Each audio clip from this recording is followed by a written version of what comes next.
go to that place. What you got for us, Caitlin? Hey there, Catherine. I mean, Catherine. I forgot their names. Good day, you two.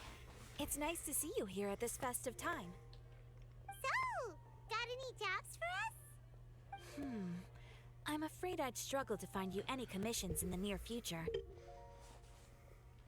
With the arrival of the Windblume Festival, the only task most Mondstadters are busy with is preparing gifts for their loved ones, but it's customary to do this oneself without assistance. Think of this period as the off-season for the Mondstadt branch of the Adventurers Guild. Spring is here, love is in the air, and everyone wants to relax and enjoy themselves. Even the cats at the tavern next door have been getting lovey-dovey with one another recently. Looks like it. Ew.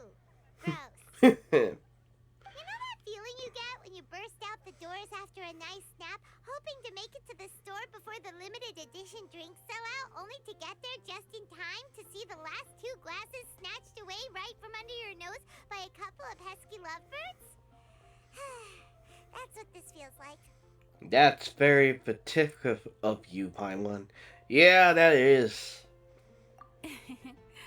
Perhaps you two could simply take this chance to... Traveler, Paimon, thank goodness I found you. Hey, There's something I need your help with. what do you need help with? Woo! Sucrose? Whoa, sucrose. Okay, whoa. Someone needs help after all. Yeah. What's wrong with you? That's no way to greet a friend we haven't seen in so long. But no, not help like in the Windblume sense. It's just... How do I explain? Go ahead, Sucrose. We don't have anything else to do right now anyway. Yep. Phew. Okay, here's the situation. I've been appointed as the Windblume Festival's special ambassador by the Knights of Favonius this year. My task is to do good deeds for people during this festival of gratitude and love. Nice one. So how did they decide who to appoint anyway? They spun an empty bottle donated by Angel's Share inside a circle with all our names on it. Whoever's name the bottle stopped at got chosen. So, this is a method that seems to be interesting. That's interesting. They do a I bottle. think so too. But everyone said that it was to make it fair, so everyone had an equal chance to become the special ambassador. The thing is, I'm not great at dealing with people, so I was really daunted by it at first. But I'm still glad that I got this role.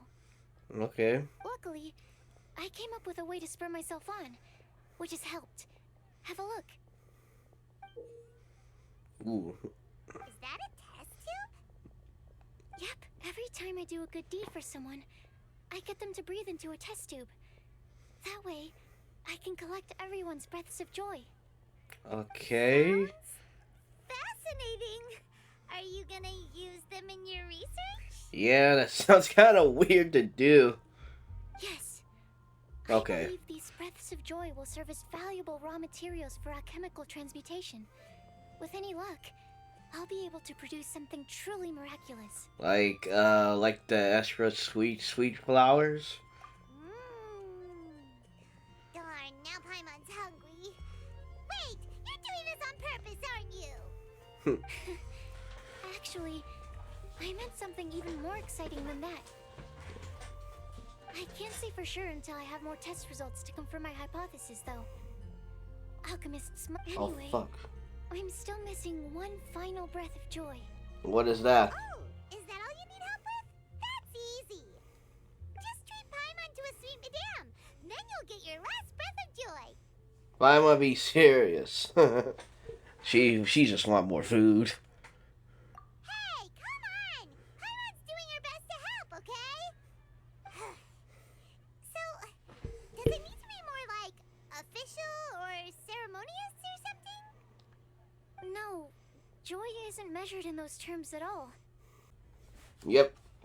But, if things don't work out, can Paimon still get that sweet madame? Come on, Traveler. This is a festival of gratitude and love, after all. How could you refuse? Yeah, I guess so. Excuse me, Sucrose? Could I borrow you for a second? Package package for you. Ooh. Oh, sure. Be right back. Wait, is that who Paimon thinks it is? That's Kale, right? Yeah. She arrived at Mondstadt. Call it. Yay. We get to see her in Mondstadt. Ooh. Let's go say hi. I wonder if she's gonna meet Amber.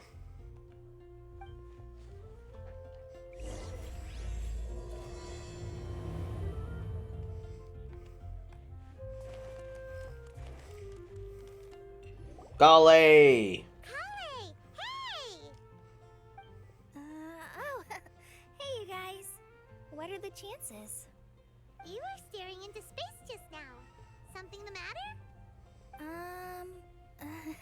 No, don't worry. I'm fine. Wonder if she's looking for Amber. I was just looking at a Mondstadt children's book in the souvenir shop over there. Oh. While I was flipping through it, a piece of paper fell out. The writing on it was really mysterious. Almost like a prophecy. If you can do these things, you may light the lantern of utmost joy and receive a supreme blessing. That's interesting. And what does these things refer to? Find a flower that is not of this world. Find a guide who will never get lost. Find one who would never lie. Find a legend that never ends. So, 4 things in total. Here, have a look. I asked a lady who owns the store about it, but she said that she didn't know anything about any paper slips. Nice if we could ask a friend about this letter. To Bruce. Hi there. Sorry to butt in, but what's the name of that storybook you just mentioned? Oh, it was called The Boar Princess. That is strange. I've read that book, and it sounds like that note you found has no relation to the story at all. Do you know her? Yeah. Let Paimon do the honors. Kale, this is Sucrose, an alchemist with the Knights of Avonius. And Sucrose, meet Kale. She's a trainee forest ranger from Sumeru's Avidia Forest. Hello. Hi. Oh, she's shy. Mm-mm. Oh, they're both shy. This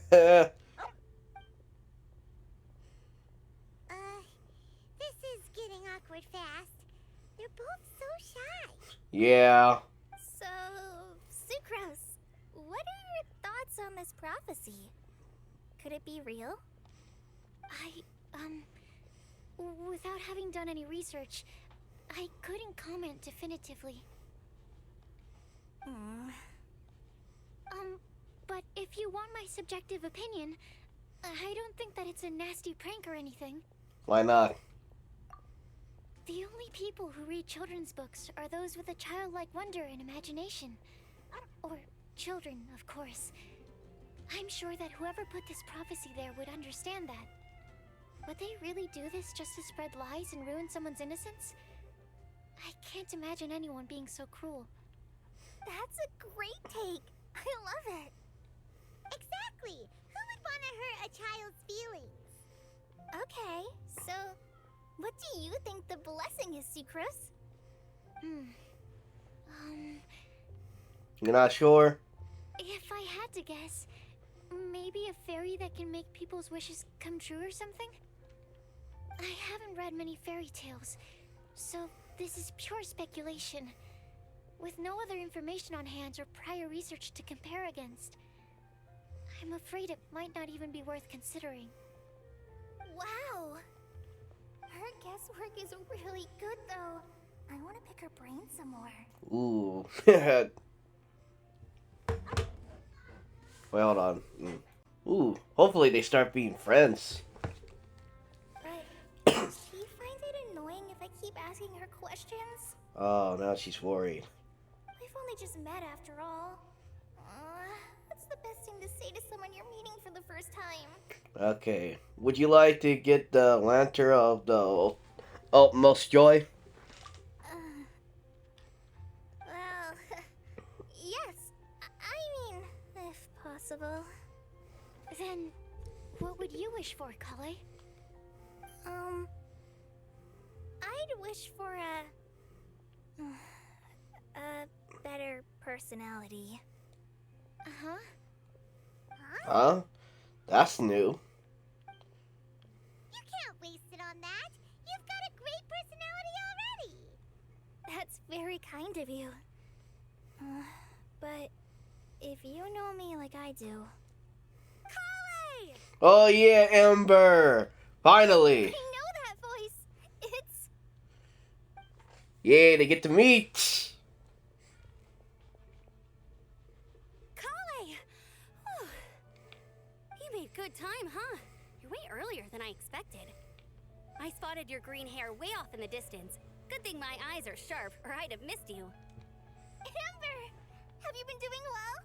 Did you... finish all the pita pockets I brought you last time? You bet. They're getting yummier each time you make them. Huh? Wait, remind Paimon, have you been to Mondstadt before? Yes! She has. She just explained it like the other time. When we were in Sumeru. Mm-hmm. And the webtoon. If you guys didn't receive the webtoon, read it. A long time ago, I had a lot of help from a lot of people here in Mondstadt. Mm-hmm. So ever since my Elazar got better, I've been looking out for an opportunity to come back to Mondstadt and tell them all the news that I've been cured. Good for you. Mm-hmm. Thanks. If it's okay with everyone, why don't I take Kale for a walk around town? I'd like to show her some of the places she didn't get to see last time. Of course. Fine by me. Sure, go right ahead. Sorry, Amber. I agreed to meet my traveling companions by the city gate in a few minutes, so I can't go with you just yet. Oh, that's all right. In that case, you guys go rest up, and I'll go see Master Jean to ask for some time off. Okay. Okay. Traveler Sucrose, could you look after Kale for now? Okay. I'll come get her later and take her out. There's still a whole bunch of people I need to introduce her to. Sure, no problem. You can count on us. Awesome. 100%. See you later then. 100%.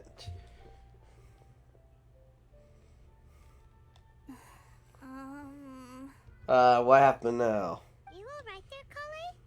You look kinda disappointed. Yeah. I'm sorry. I'm just feeling a little shy today. Don't worry about me.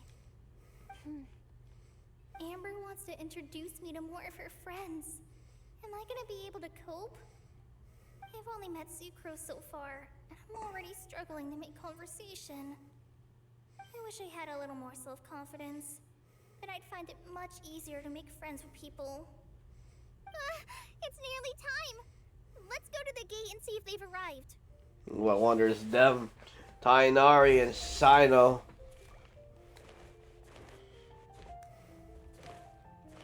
Are they here?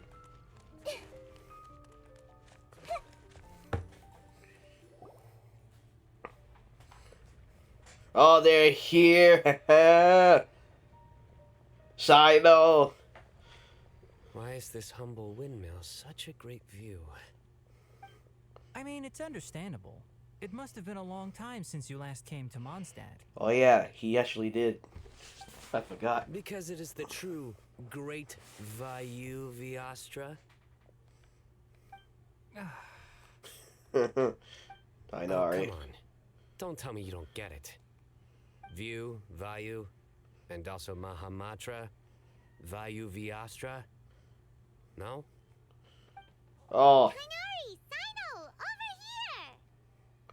Whew, am I glad to see you. yeah, I'm happy to see you too.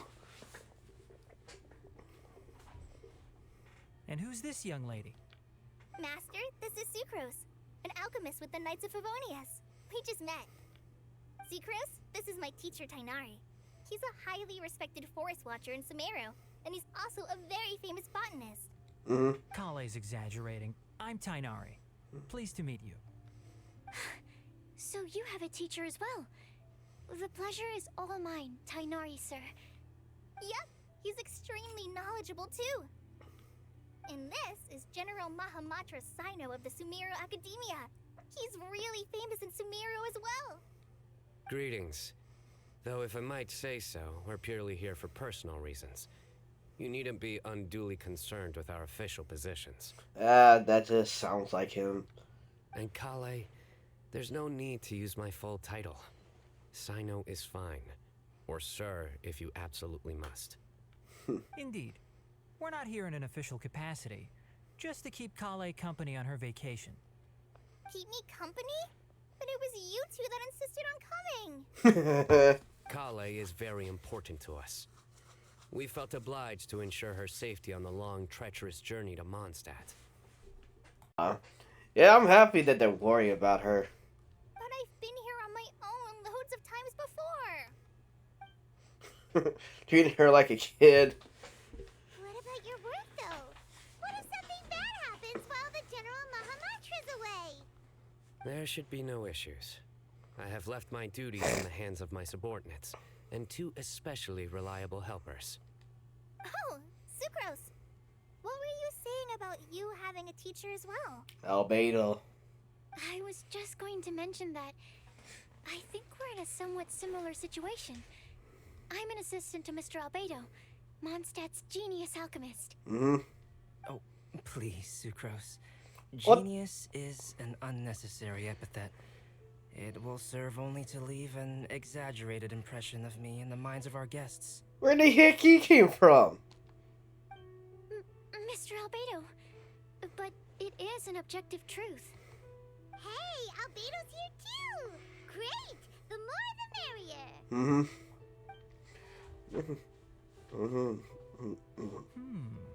So tell me, Sucrose, since your specialty is bioalchemy, what do you know about the antitoxic properties of the calla lily? Wait! Can we hold off on the nerdy topic for now? My one doesn't want to be left out. Oh, as it happens, I've studied the calla lily in quite some detail before, with it being a species native to Mondstadt. I wrote a whole report on my findings. If you're interested, Mr. Tainari, sir, I can go get it for you. We're supposed to be here on vacation, and you're already thinking about how to improve your herbal medicines? Also, I thought we'd agreed to take on new identities for this trip. What new identities? Mine was Adventurer Sino, skilled desert explorer. Tainari's was technological consultant to the treasure hoarders, and Kale's was traveling musician. Wow. Interesting names. And you find that sort of roleplay fun. Very much so. He can't believe he's serious. I do wish some of the less cautious adventurers in the Avidya forest would consider coming to Mondstadt instead. What Philanimo mushrooms lack in texture, they make up for in not causing vomiting or diarrhea. No, we're all just laughing now, aren't we? Are you contemplating using some compounds from the calla lily as active ingredients in a targeted antidote? Yes, I gathered a few on the way here, and my initial research suggests to me that it could be worth a try. Okay, I got it. But as much as I don't wish to be a wet blanket, it takes a huge amount of experimental data to conclusively prove how different drugs interact. Estimating the total development time would be very difficult. Add in the time for procurement and delivery of essential materials, and I'm not sure if we could complete development before you need to return. Ooh. What are you thinking, Albedo? Then please, allow me to help. Ooh. Mr. Albedo. Apologies for my tardy entrance in the present discussion. I understand you're looking to make an antidote for poisonous fungi, correct? If you happen to have some samples with you, or relevant documentation on hand, perhaps you might give me the chance to review them later. But before that, I invite the three of you to look at this. Okay, we're reading. Okay. Food of loading. I'm not reading. Where are you in my mind?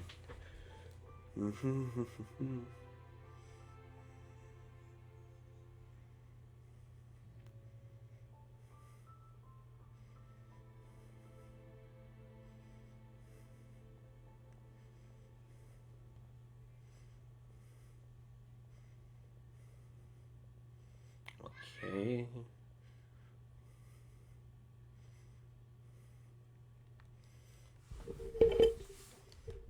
I think I kind of get it. Arrangements. Mm-hmm. Were you quietly writing this up the whole time? Paimon didn't even notice. Well, I am impressed. Multiple taxing. Yeah. Hardly. Rather, I should apologize for interrupting a serious discussion between trained professionals, especially after they've traveled so far to be here, when I myself am neither an adventurer, nor a technological consultant, nor a musician. He was listening. Nevertheless, I would encourage you to have a knowledgeable local arrange your detailed itinerary while you're in Mondstadt. Take a look, and should you find anything here to be objectionable, it can easily be adjusted. This is too kind of you. These arrangements are quite excellent. It looks great. Even Paimon feels like tagging along for the food and board. What do you think, you free? Wait, doesn't Paimon's opinion matter anymore? Paimon's technically a guest in Mondstadt too, you know. Very comprehensive. The adventurer, technological consultant, and musician all approve. Thank you. Just one thing. We'd like the chance to cook as well. Why don't we change the group dinner to a camping and cooking trip? Ooh. I'll help pitch the tents. I can help too. And Paimon will take him to Good Hunter to order some starters. Mondstadt's cold cut platter is not to be missed. Nice idea. Well, I'm looking forward to what you guys make. Yep. Great, then it's decided. Sucrose and I will bring the three of you to your inn for a quick rest. You two, let's meet by the lake this evening. Alright.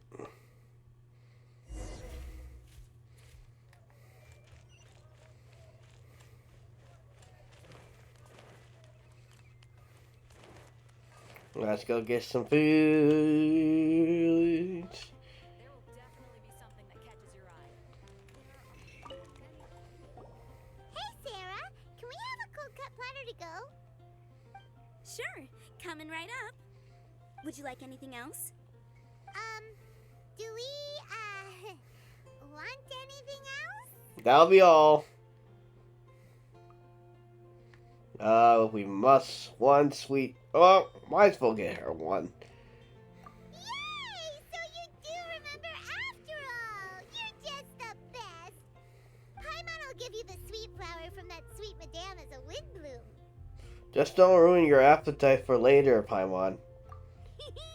No need to worry about that. Paimon can make room for good food. All right, just a moment.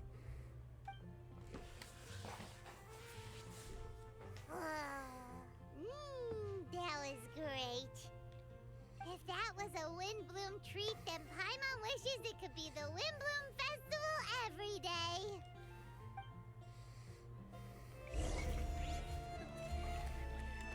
Alright, we do the camping thing. Oh, it's all the way over there.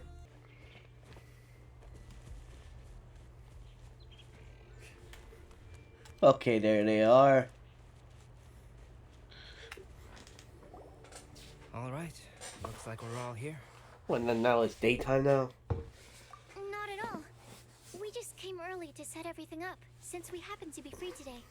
Okay. Kale put up the tent so quickly, but still managed to tie very sturdy knots.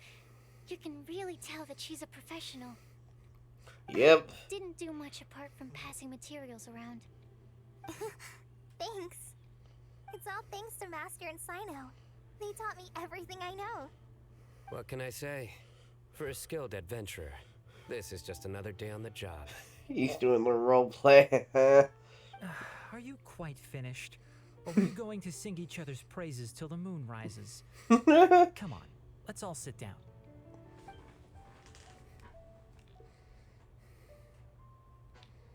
Everyone brings the food. After the delicious feast, everyone sits around in the campfire.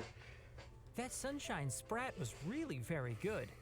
I didn't watch you cook it, but I believe that the prominent umami flavor of the dish owes itself to more than the fish alone. That's correct. Any further deductions? Let me think. The aroma was quite uniform. Unlike that of a spice blend, it was also unfamiliar to me. So I would venture that it was a Mondstadt specialty. Ooh. As far as edible Mondstadt plant species are concerned, calla lilies are usually used in soups. So if I had to guess, small lampgrass? That's right. Ooh, he actually figured that out. I've long heard that Sumeru's fish with cream sauce is noted for its gentle texture, which brings out the tenderness of the fish. Here in Mondstadt, we're not quite as varied in the use of spices as in Sumeru, but the principle of bringing certain distinct flavors to the forefront through combinations of natural ingredients is, very much the same. I liked it a lot. I'm curious as to the exact ratio of ingredients. I'll write a copy of the recipe for you. Would anyone like to try the nutrient-dense meal I made? Ooh. I'll have some. What about you, Kale? It doesn't look like you've eaten very much. Is your appetite low at the moment? No. I just don't eat a lot normally. Oh. Sorry. I didn't mean to make things awkward. Tainari, while we were on the road, we spotted something white, walking on two legs. Was that Paimon? What? Oh, they're laying Paimon. Which day was this? Just after passing through Stonegate. Sino, are you sure your eyes were working that day? Or maybe your hood was blocking your vision? Paimon always flies. There's no way she'd ever walk. Yeah. Is that right? I thought that you'd made me snacked on too many local ground nuts. Ooh. Oh. No? Not funny? Oh my gosh. Ground, you know. As in ground up, but also the ground. Ground nuts make you fall to the ground. Ah, he's coming out with jokes. Oh shoot, I didn't mean to do that. Think of this as part of the process of getting to know Sino. On the bright side, these jokes show that he thinks of you as his friends. Still, we could test the hypothesis. What hypothesis? That plant species indigenous to Mondstadt may have an effect on the motor functions of flying life forms. Hey! Paimon's not your test subject! Anyway, by your logic, wouldn't that mean that eating, say, Zaitun peaches, that would make a sick Paimon peachy in no time or something? Or eating enough melon would have no effect. I'll say we put the theory to the test. Let me see. You know what? I'm gonna do this one. Hey! Not you too! Well, I guess I must have hit the same thing. I think the Traveler and Paimon's conversations are more entertaining than Sino's jokes. Oh, damn. You did him dirty. I see. You must have been keeping quiet about this grievance for quite some time now. You seem much cheerier now that you're here in Mondstadt, Sino. Actually, feels like you're a completely different person. Yeah. That's because I'm Sino the Adventurer. That's not funny. It's not?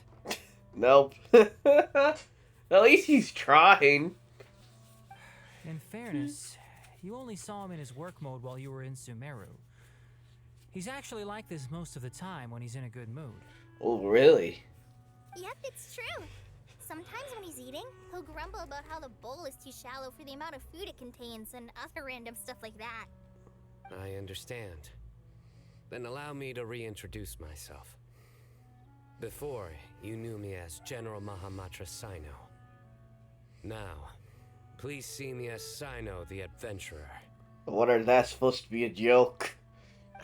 Yeah, so that's another thing he does. He'll keep repeating something he thinks is funny until you stop trying to resist. Yeah, freaking knew it. So you have two different mental states? Almost like different phases of matter. Interesting. I want to learn to do that too. Ooh.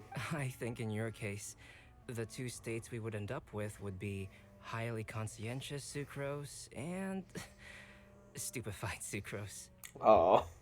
Oh, by the way, was there any reason in particular that you chose Mondstadt as your destination on this occasion? Oh, well, Lisa once told me that the Windblume Festival is one of Mondstadt's biggest events of the year. I wanted to take this opportunity to give everyone a Windblume as a token of my heartfelt gratitude for everything they've done to look after me. Mm-hmm. Plus, it was a good chance for Kale to get out and meet some new people. Kale, Lily. Another joke? Come on. What? That's supposed to be a joke. Come on. Kale's Windblume. Maybe she should call it a Kale Lily. It sounds very Mondstadt. Look at how I knew. He's like, I'm sick of this. Oh my gosh. This is getting funny. I never laughed so much for a while now. What's with the puns? There's also cauliflower, which would technically make more sense. Oh. But somehow, it doesn't sound as nice. Oh, wow. He's actually... Moving swiftly on.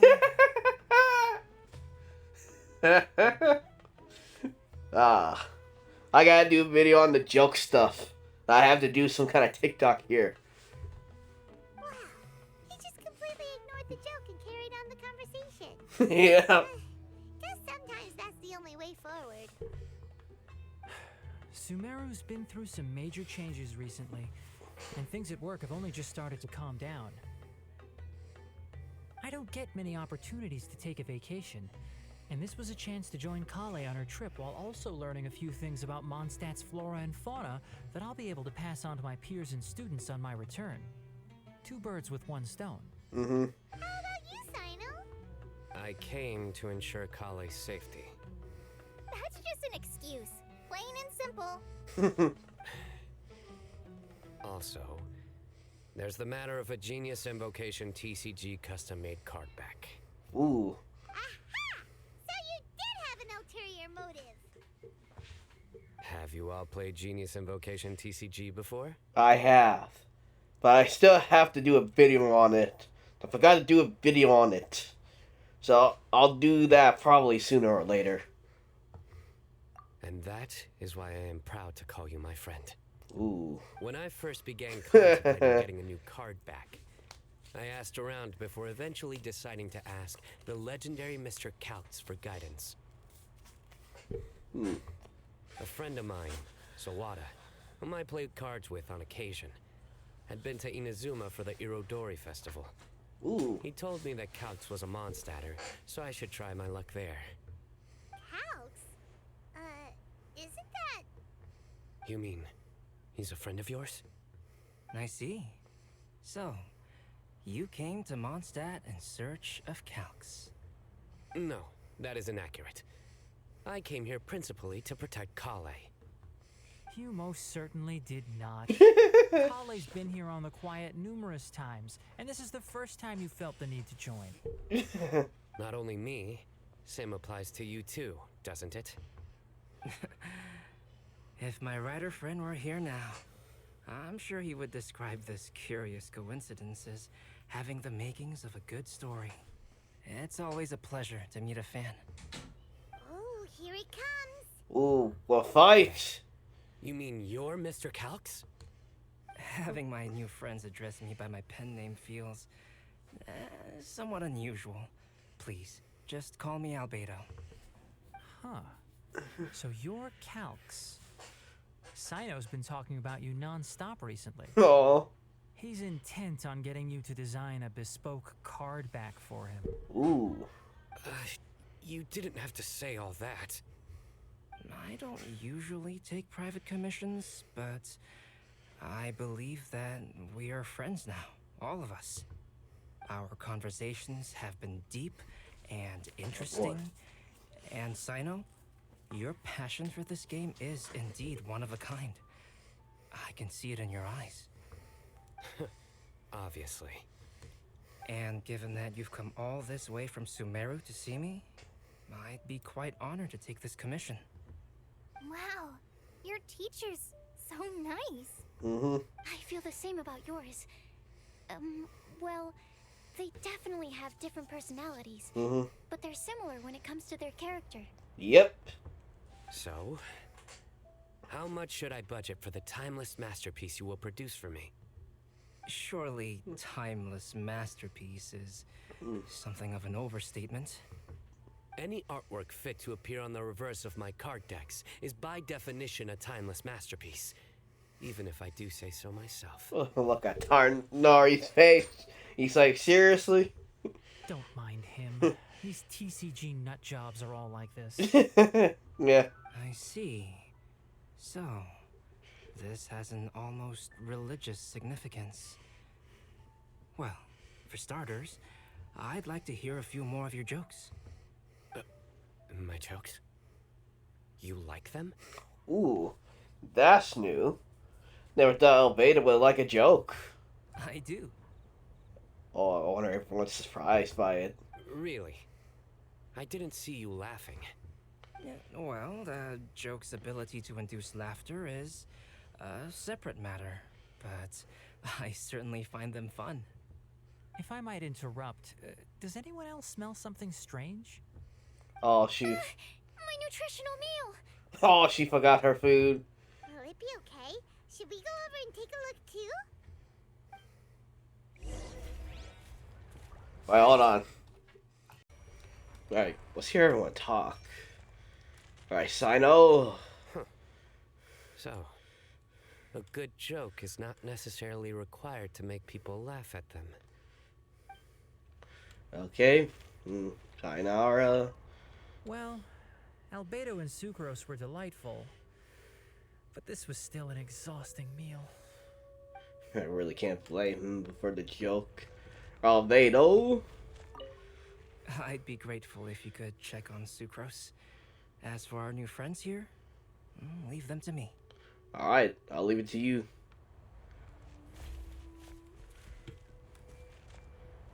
Kale. The cooking pot. Is everything Call it. okay? Well, we won't know until we find out. Sure, Bruce. Only the base is burned. We can still use the cooking pot. It just needs a bit of a wash. Good thing Tainari's nose is so sharp. Has he been in this kind of situation a lot before? Don't let it get to you down. Don't let it get you down. Fuck. Sue Bruce. Am I saying that right? I know, it's just... I'm sorry to disappoint Sino. I guess we'll have to do this again another day. Oh, yes. I'm not sure if you've noticed. Ooh, what is it? Kale seems a little... depressed. I noticed she was in a low mood when everyone was talking. I get the feeling, yeah. Remember that note she received? I was just thinking. I want to try solving this riddle and giving Kale the chance to accept the blessing. Ooh. Oh, yeah! She's someone who needs your help. Exactly. Maybe she'll be willing to breathe into my test tube. But anyway, that can wait. As much as I'd like to make progress in my research, I'd prefer to see her smile.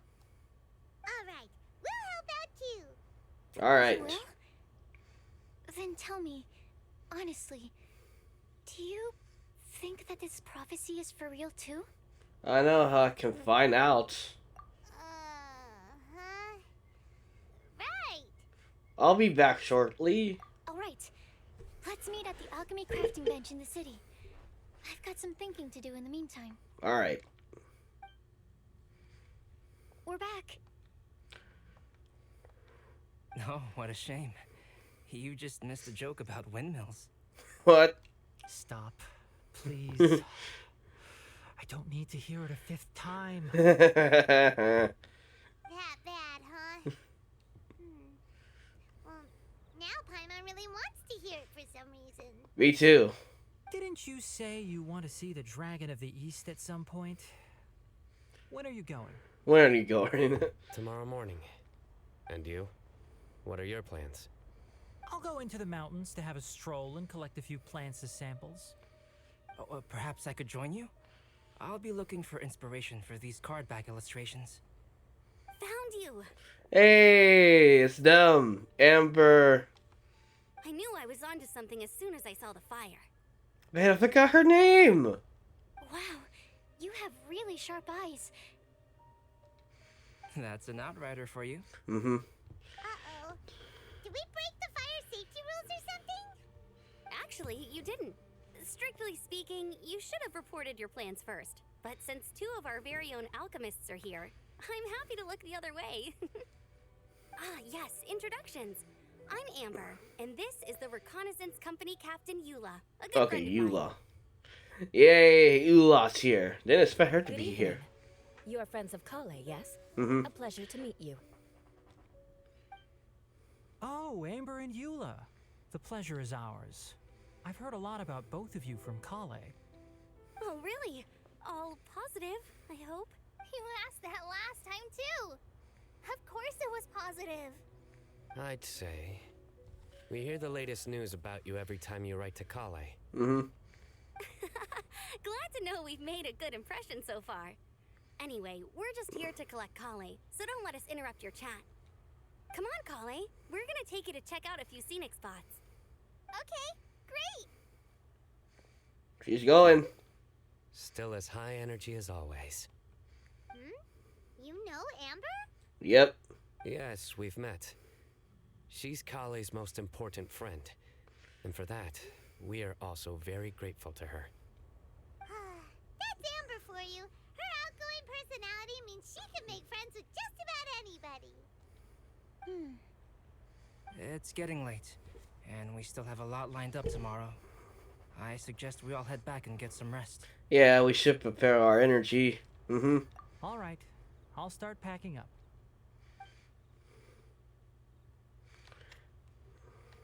You're gonna get the tone-deaf bard to check out that note, aren't you? Ooh. Okay, that's cool. We get to see Benny. Okay, that's right. Guess Paimon knows you pretty well, huh? Knowing him, he should be hitting the taverns around this time. Yep, drinking. We can go corner him and make him answer our questions. Let's move. I'm coming after you, Benny. Oh, there he is.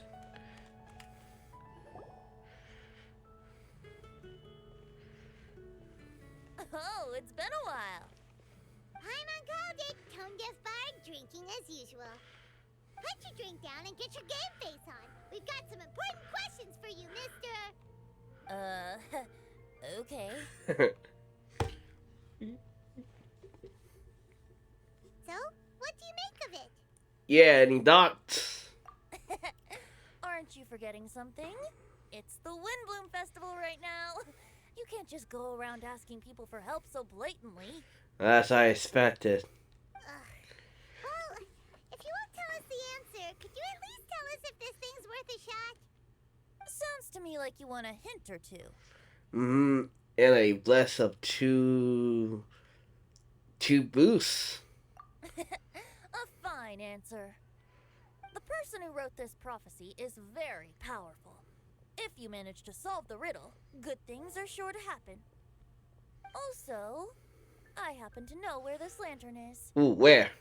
Once you've found the 4 things, I'll even write the location down for you. Isn't that generous of me? Ooh, thank you. Whatever. We weren't expecting much from you anyway. Yeah. You can get back to guzzling wine and blowing wind now. Oh, woe is me. Paimon sees me as nothing more than a drunken wastrel. There are actually a great many things that we bards are required to do. It just happens that enjoying life is the most important one. Once this is over, would you like to join me for a drink? Yeah. You know, a favor for a favor.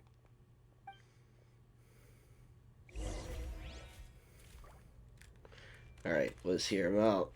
Or, given the way that you're staring at me, perhaps you'd like to get me that drink now? I, of course, would be most amenable to that. But I believe you have friends waiting for you. Yeah. Don't worry, there'll be plenty of time during the festival.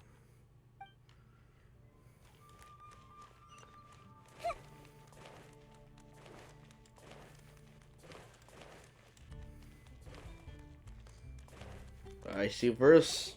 A flower that is not of this world. Not of this world. Sucrose! We've got some good news and some bad news. Which would you like to hear first? Let's have the bad news first, I guess. Huh? Really? Don't most people usually want to hear the good stuff first? Yeah. Mostly. Just get to the point, Paimon. Alright then. Basically, we went to Windrise to divine the breeze. The wind said that the prophecy is real and that your idea is a really good one.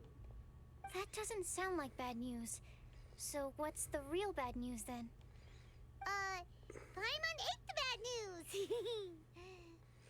Like, what? Was that supposed to be a joke? Blame Sino. If it's not funny, then it's his fault. It's fine.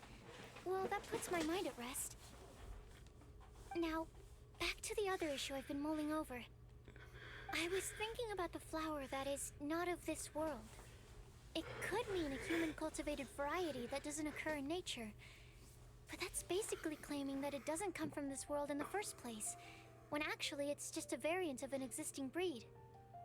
So, the initial question is, can the flower's origins be traced back to a natural organism? If so, it cannot be correctly described as not of this world. But then, supposing we identified something outside of that category, whose job would it be to decide whether it belongs in this world or not? Then the question becomes, do of this world and from this world mean the same thing? Or is it deeper than that? Whoa, slow down! Paimon's head is already starting to spin. Okay, I did have one other line of thought as well. What about a flower created using alchemy? Would that be not of this world? Albert did make something like that once. Albedo may know the answer, but asking him right away would be like asking the teacher for the answers to your exam paper.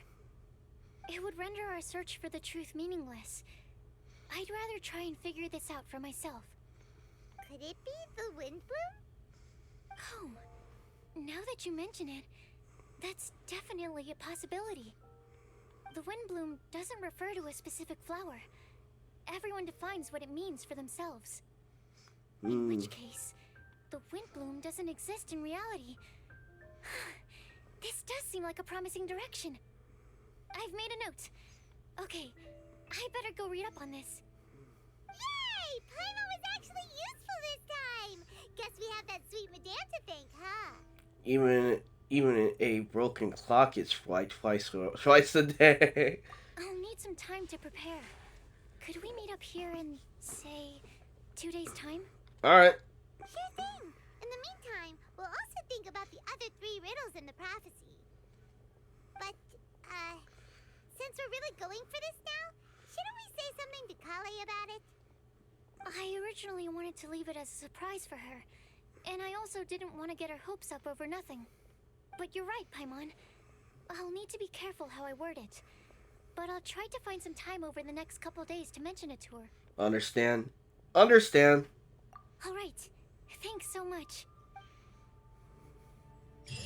Alright, that's the end of part 1. Sucrose, we're here! Hey, we're here. Oh, Traveler, Paimon. I only just arrived myself, so I'm still getting ready. And Kale just passed by a moment ago. She said she had some things to sort out at the inn where she's staying, but she'll meet up with us when she's done. Alright. Apparently, Tighnari and Sino both went out, but she stayed behind because she wanted to help us. Understood, I mean. How is the progress been on your end? Yeah. Not too bad. After reviewing it again with fresh eyes, I came up with a new theory which seems to hold some water. I'll attempt to explain it as simply as I can. Okay. I believe that each of the 4 things in the prophecy refers to a different field of knowledge. So, in a way, the prophecy is a test of the reader's intelligence.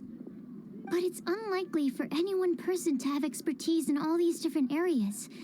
So I suggest that we seek out one expert from each and get their opinion.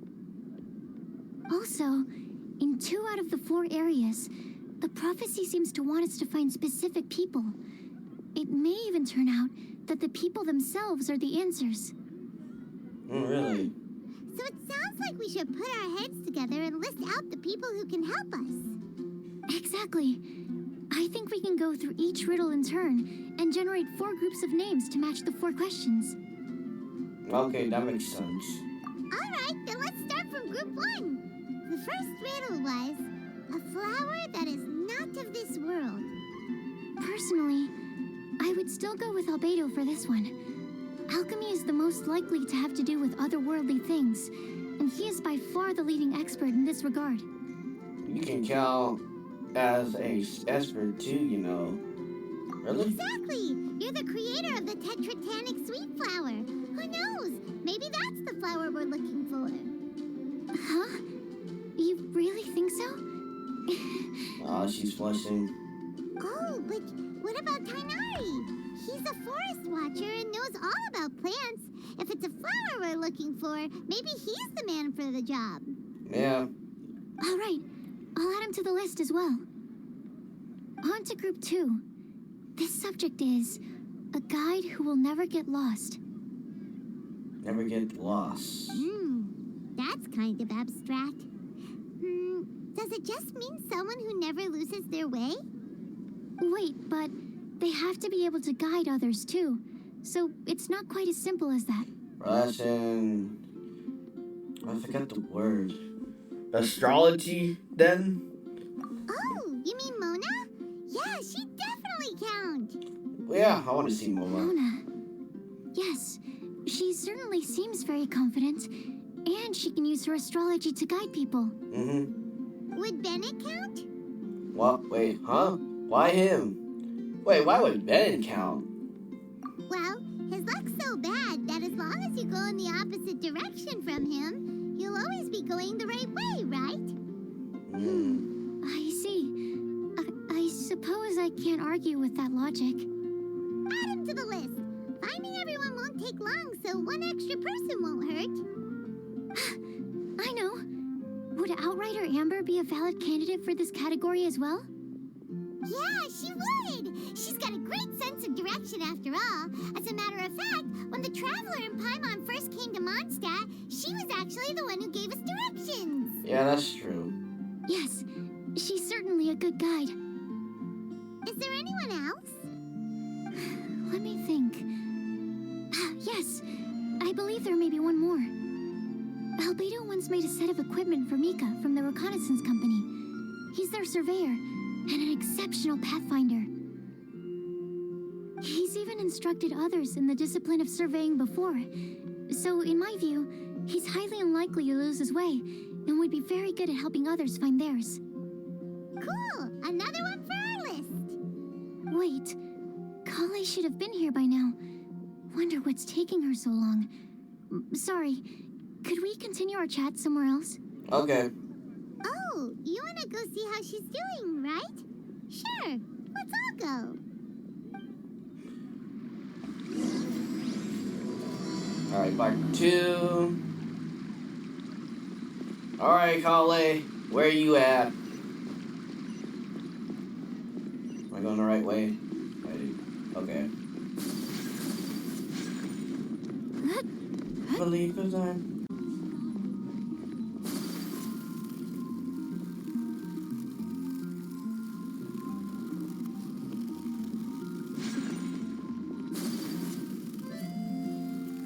Oh, there she is.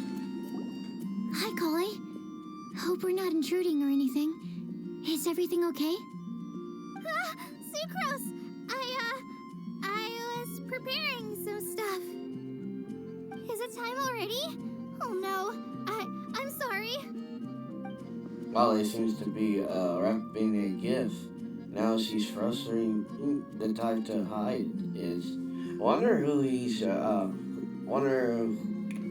hold on.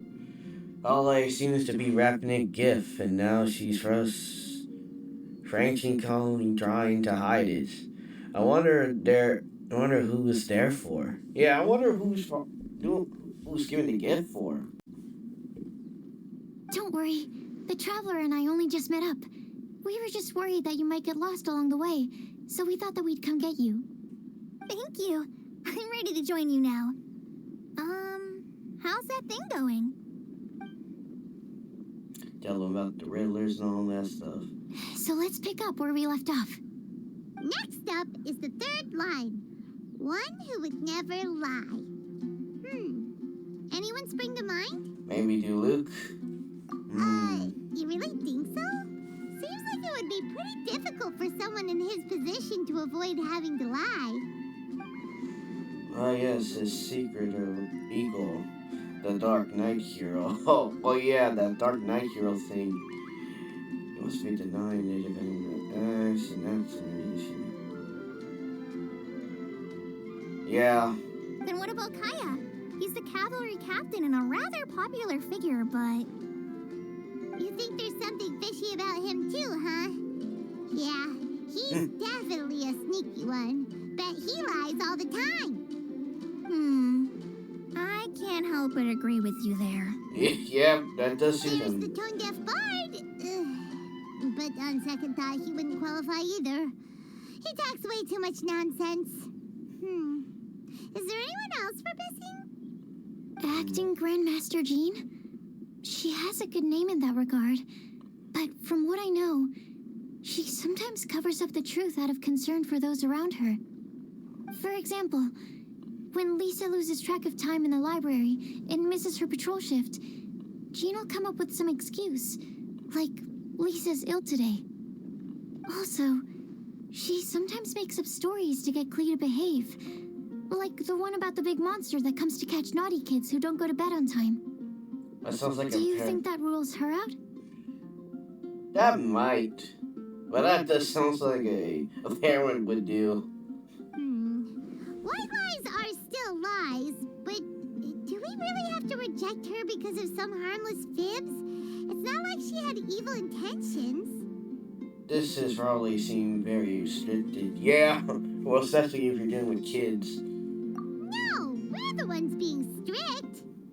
Rosaria doesn't strike me as the type of person to lie. Oh, Kale, you probably haven't met her yet, have you?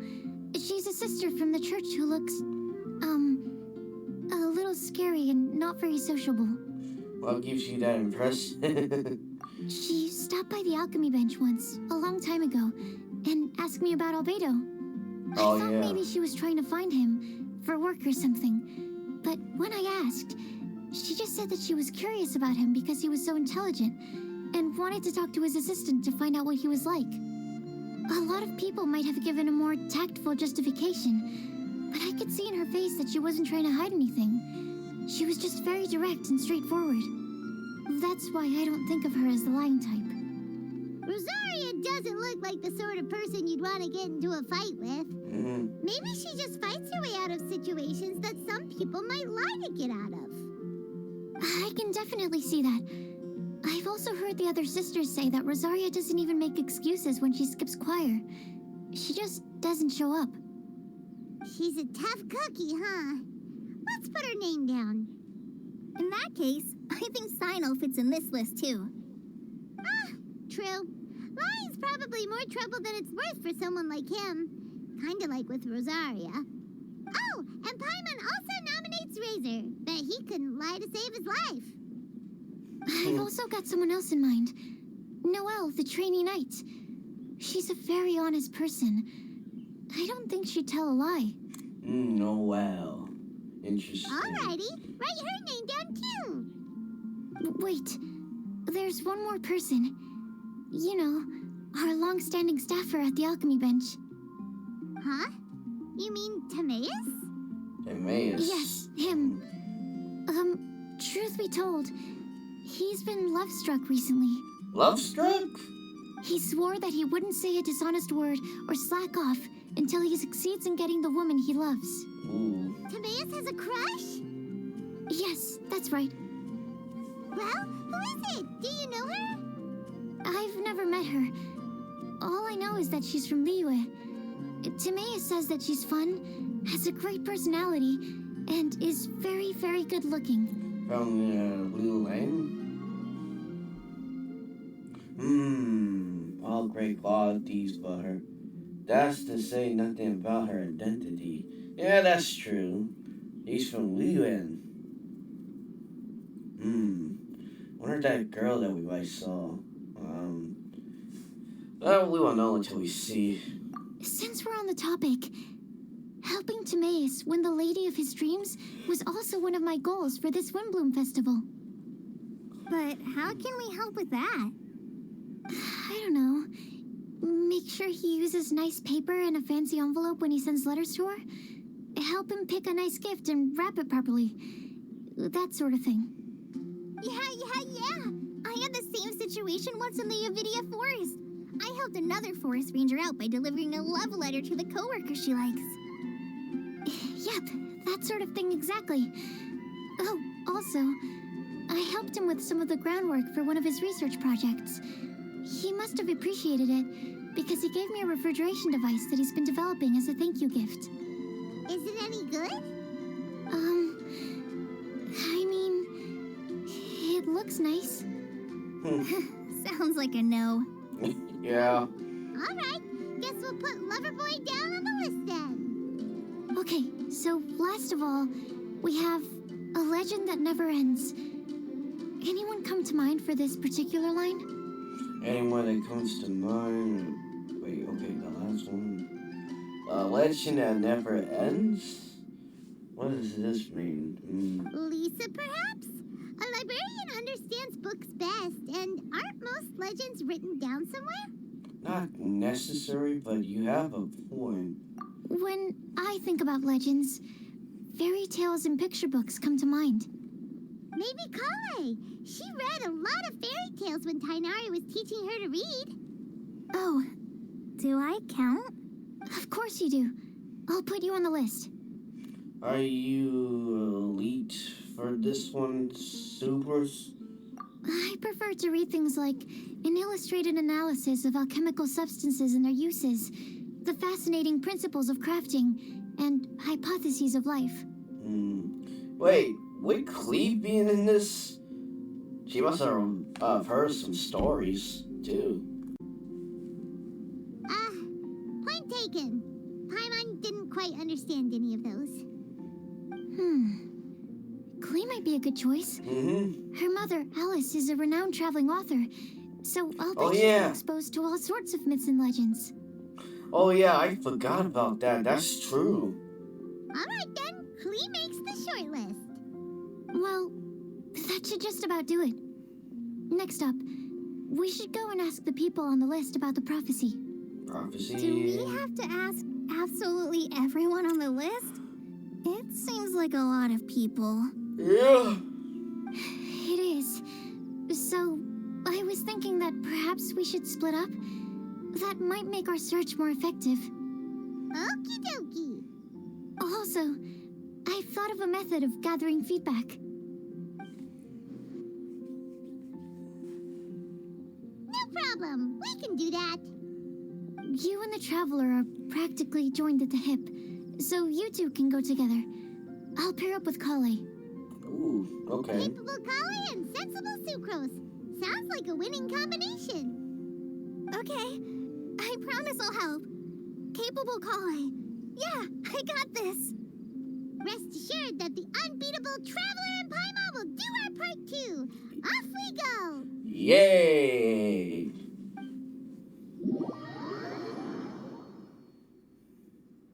Oh.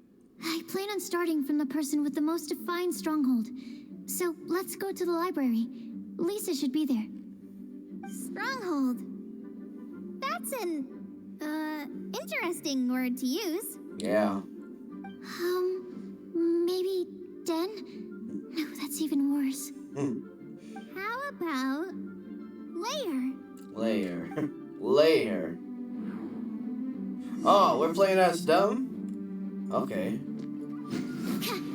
Oh, you can switch to them.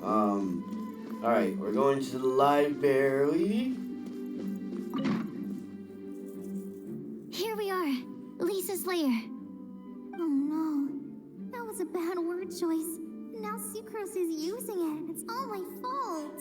Oh, just a reason to get mad over that. Lisa, might I ask if... Huh? What was that? What happened? Oh, she's not there? Oh, Albedo, Dinari, and Sino are here. What a coincidence. Sucrose. Kale. What are you doing here? I gotta be honest, why did that took so long? Just for them to talk.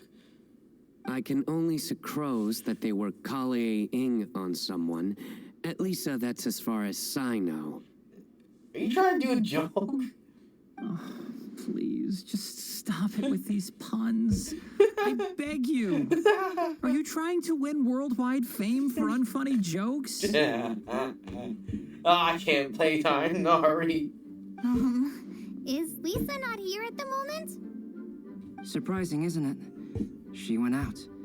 I'm afraid it's just us here looking for information. They even knew? Except me. I'm not here for information.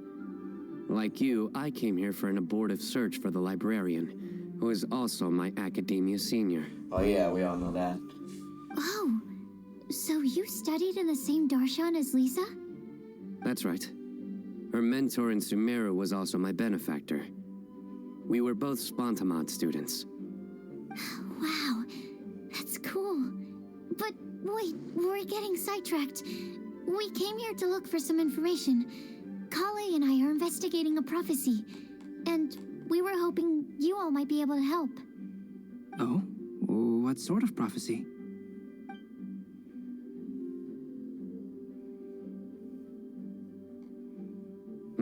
I see. You want to ask them about the flower that is not of this world, and me about the one who would never lie. But there's no rush. You don't need to answer right away. We're just here to tell you about the situation. You can take your time to think it over and submit any thoughts you have in written form to the Sucrose mailbox. The Sucrose mailbox?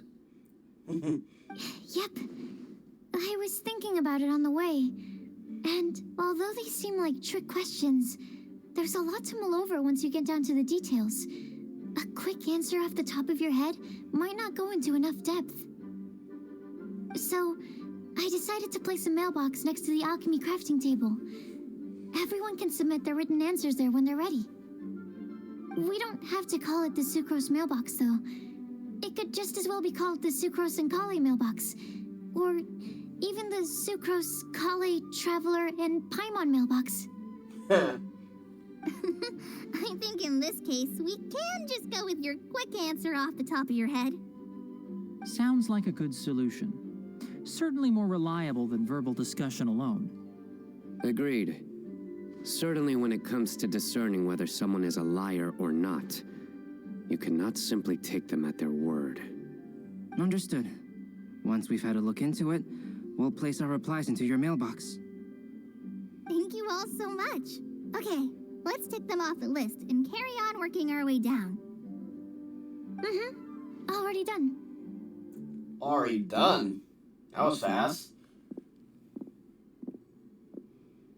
I'm pleasantly surprised to see those two introverts getting along so well. Do you get the feeling that Kale's return to Mondstadt has emboldened her more contrarian side? Yes, I'd noticed that too. Traveling and meeting old friends are both good for the body and soul. And isn't rediscovering one's youth while revisiting old haunts a worthwhile pursuit? When I first met Kale, she'd never known happiness or youth. But things are different now. Her Elazar being cured was a huge milestone in her life. Kale is a very sensitive and introverted child. I'm sure you must have noticed that too, Albedo. From the time she's been in my care, I've observed that she's actually a very lively character by nature. But she had a very rough start in life, and it changed her.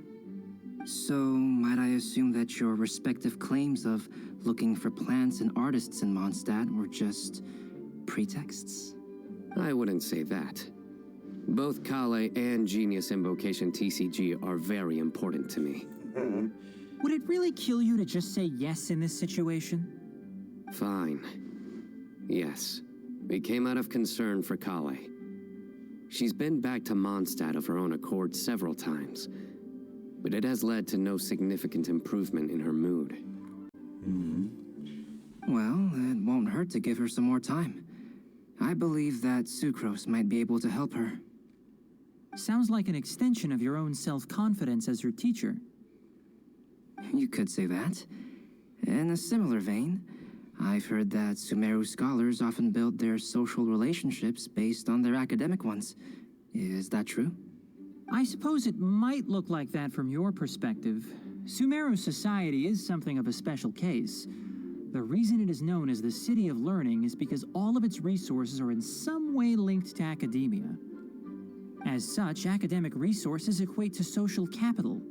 It is not unheard of, for example, for people to build a family in order to pursue further studies. But the relationship between the three of us is not an academic one turned social. We've never even worked on a paper together for starters. Oh, so the academic paper is the nexus of the academic family. Interesting. I would think of us more as siblings. An equal and pure relationship, unaffected by academic considerations. As much as I'd prefer not to admit it, that statement is not inaccurate. I can understand that position. I have a younger sister myself, and it's only natural for me to be protective of her. What you describe fits the idea of a city of learning, as I imagine it. The family is where all social relationships intersect. As such, a family founded on common goals may actually be more stable. By the way, who's the eldest between you? Let's not go down this rabbit hole, please. In terms of age, I'm the eldest, of course. He just doesn't want to admit it. But your mental age is younger than that. I dare say even by enough to be the youngest sibling. Perhaps I could bring Kale into this happy family to be your elder sister. No. You will never see me admit to being the youngest sibling. Except perhaps as a last-ditch effort to turn the tables in a game of cards.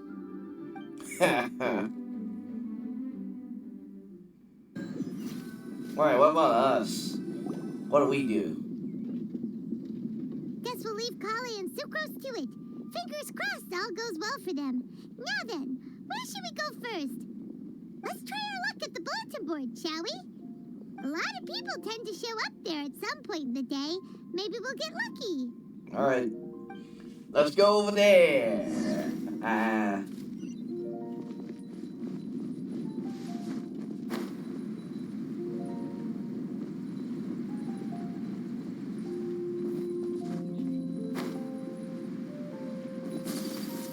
Oh, it's that kid, Liz Bennett's Razor. Nice. Just as we hoped. There's a load of people here. Huh? Even Lisa's here. Hi, everyone. Long time no see. Hey there, Traveler and Paimon. It's been a while. How have you been? Good. We've been doing pretty well. You look surprised, cuties. Is it because of me? Yep. Teacher is Not at the usual place. Yeah. Oh, please. It's not as if I'm glued to my chair. I like to get out for a little fresh air every once in a while. Mika's here today, so I thought it'd be a good time to introduce him to Bennett and Razor. They're all out and about quite often, so it's helpful for them to get to know one another. Okay. Hello, everyone. My name is Mika. Hi, Mika. Good to see you again. But, I didn't really did that video, didn't I? Or I'll probably do that probably sooner or later. I look forward to working with you. No need to be so formal. We've known them for ages. They're cool. Windblume. Fun? Mm-hmm. Actually, we haven't gotten to the fun part yet. We've been busy investigating a prophecy. A prophecy? What kind? A good one or a bad one?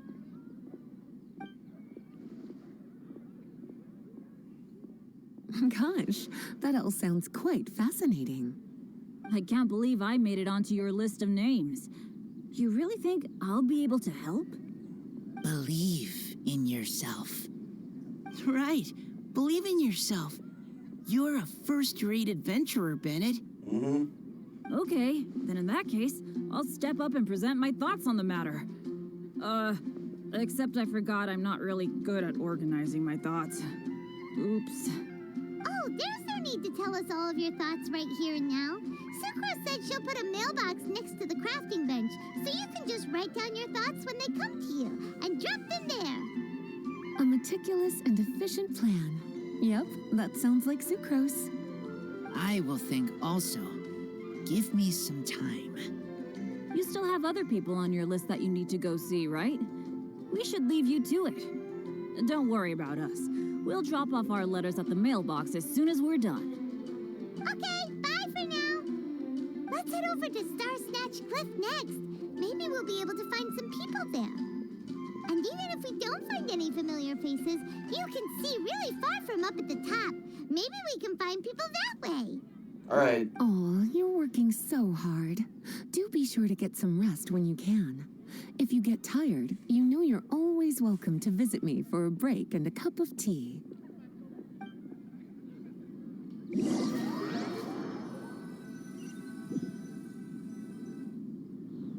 Ooh, now it's done. Where to next? Let me check my notes. Huh, this way. Got it. Kale, please follow me. Alright, we're following you. Well, I'll just play as you. Dun-dun. Okay, where are we at? Are we in the right place? Oh, I see some people. Ooh, I see the crew. Oh, it's our lucky day. There are several people over there. Mm-hmm. Amber? Wow, and Eula's with her too. Yeah. Oh, it's Sucrose! And Klee also spies. The girl with the long scarf. Yeah. Kale, we were just talking about you. Ah, right. I don't think you've been introduced to Noelle before. Kale, this is Noelle, maid of the Knights of Favonius. Nice to meet you, Kale. I missed you the last few times you were in Mondstadt, so I'm glad to finally meet you in person. Well, it's been a while since we see Noelle. Oh, nice to meet you too, Noelle. My name is Kale. But you already knew that. Relax, you two. There's no need to be so courteous. We're not on some kind of diplomatic mission here. Klee, what are you doing here? Are you planning to blast some fish? Nope. Klee's on patrol with the other knights. On patrol. Now that you mention it, it looks like everyone here is a Knight of Favonius except for Kale and me. I'd heard that there was a very young knight in the ranks, but it's still a surprise to see with my own eyes. Mm-hmm. Kale, what do you do? I'm a trainee forest ranger in the Avidia Forest. Trainee? It means I'm not officially a fully qualified forest watcher yet, I'm still learning. Oh, you're just like me. I'm still working towards becoming a fully qualified knight. I thought I'd get rid of that. Technically, though the distinction is hardly relevant right now. This isn't a very formal patrol. We're just chatting. Oh, shoot. Don't Why did I panic, skip that? Chloe. Just pick a topic and join the conversation. Don't panic. Whatever you do, don't panic. It's just Amber and her friends. There's no need to be nervous. Let me guess. Were you chatting about the new guests in town? Yup. A few folks from Sumeru have come to visit, so we're brainstorming a few nice surprises for them. Amber! Just tell them. Sorry, Oh, spoil your plans. At least I didn't say anything about what the surprises are. Oh no. How am I supposed to join this conversation now? What do I say to that? Speaking of nice surprises, we've actually had a fairly big one recently. What kind of surprise? Tell me! Tell me! I'm saved. Secros has given me a lead-in. Now, I just need to follow on from what she's already started talking about.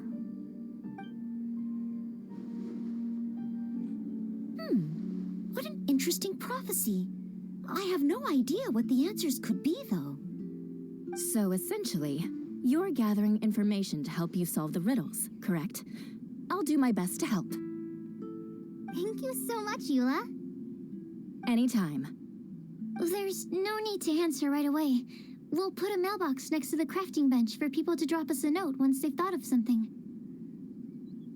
I'll drop something in there for sure. Nice idea. I think we can all commit to writing a note. We'll see what we can come up with.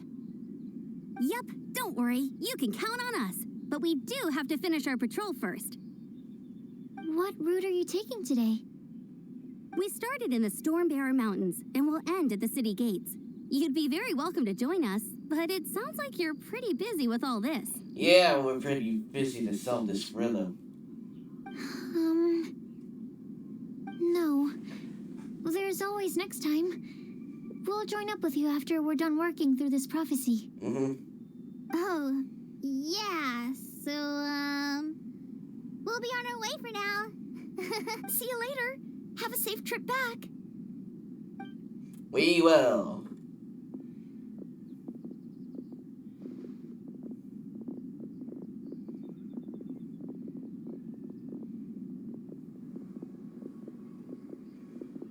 Are you okay, Kale? Oh, she noticed. Was it that obvious? No, not at all. It just looked like you had something on your mind. So that means it was obvious.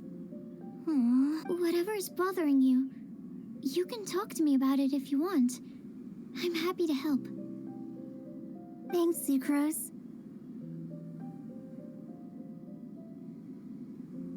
Well, the truth is, I don't really know how to act around Amber and the others. Really? I thought you two were good friends. We are. Amber's a really important friend to me. I don't know. I guess if I'm being completely honest, the problem's probably with me. The first time I came to Mondstadt, I was really immature. I didn't want to let people in, and I was generally pretty awful to everyone. Amber was the one person who didn't give up on me, and if it wasn't for her persistence, I wouldn't have found a friend at all. Without Amber, I might not even be here today. And because of that, I really look up to her. I think of her as my role model, and hoped that maybe one day, I could learn to be like her. But after trying and failing for several years, I think I finally realized I'm no Amber, and I never will be. Looking back, it seems silly that I ever thought like that. We're nothing alike at all. My personality's so weird. I always get so anxious and I overthink everything. Yeah, that's not true. Aw, Kale, don't say that. Sucrose? Would it be okay if I told you a bit about my past? So they talk about her past.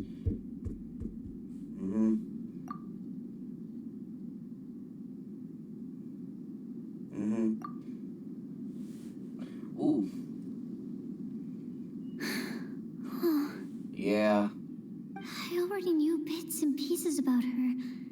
But still, why did she have to go through all that? Yeah.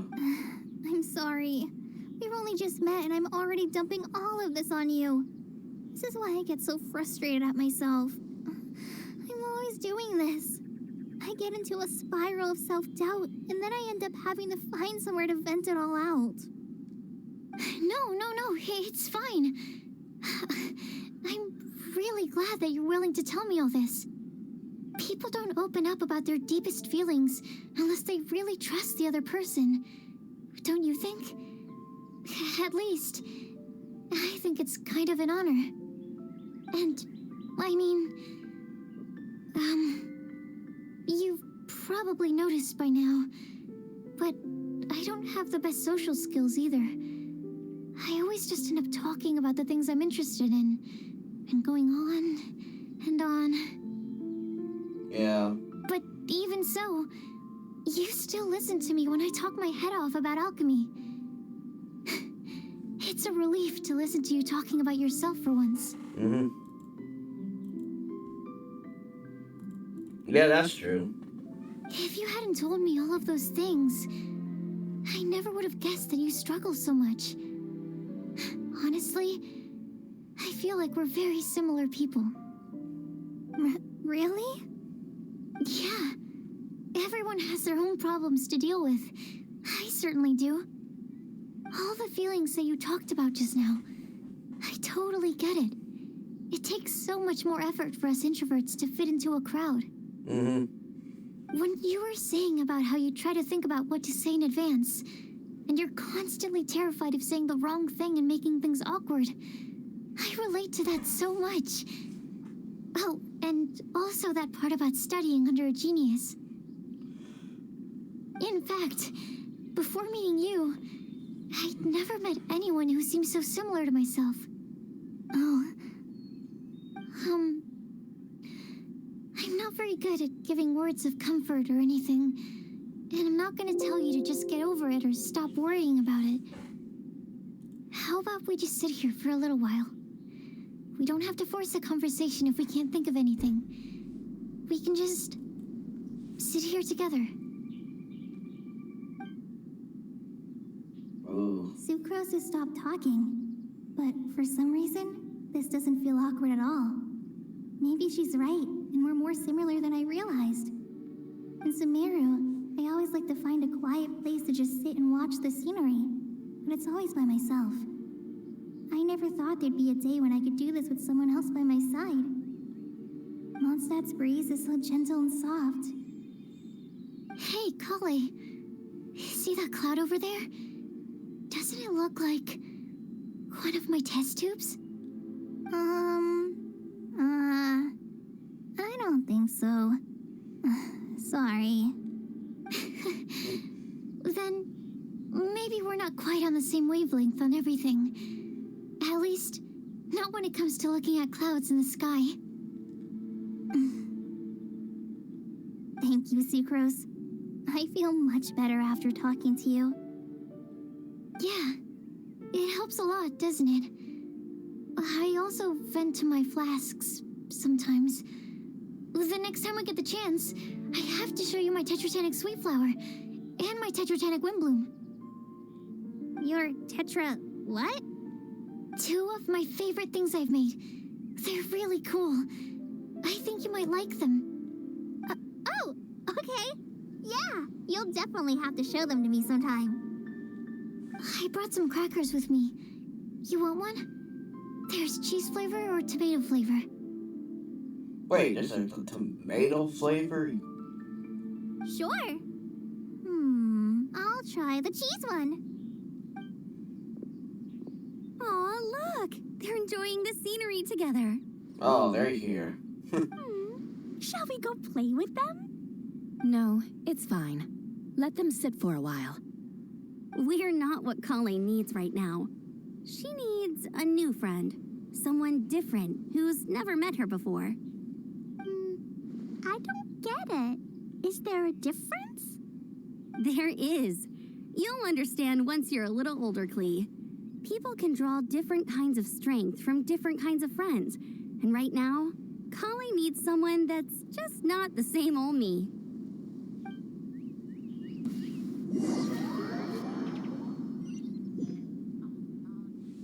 Alright, now a lot of us. Go to the cliff.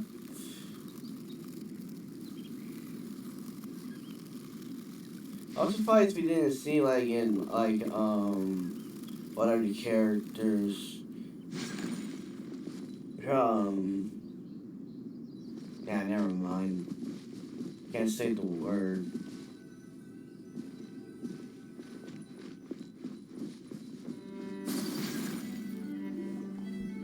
Star Snatch Cliff! We made it! Paimon hopes we find someone we need here. Help! Oh, I beg you, please don't let go. Oh, it's him. Who's that yelling? Let's hurry and take a look.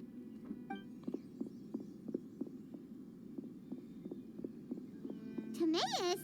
And we also have Rosaria and Mona? What kind of mishmash ensemble is this? Yeah. These people are never thought I'd see them together. Mona and Rosa. Good question. What kind of a motley crew is this? Yeah. It's been a while, traveler. Greetings, everyone, and happy Windblume Festival, whatever.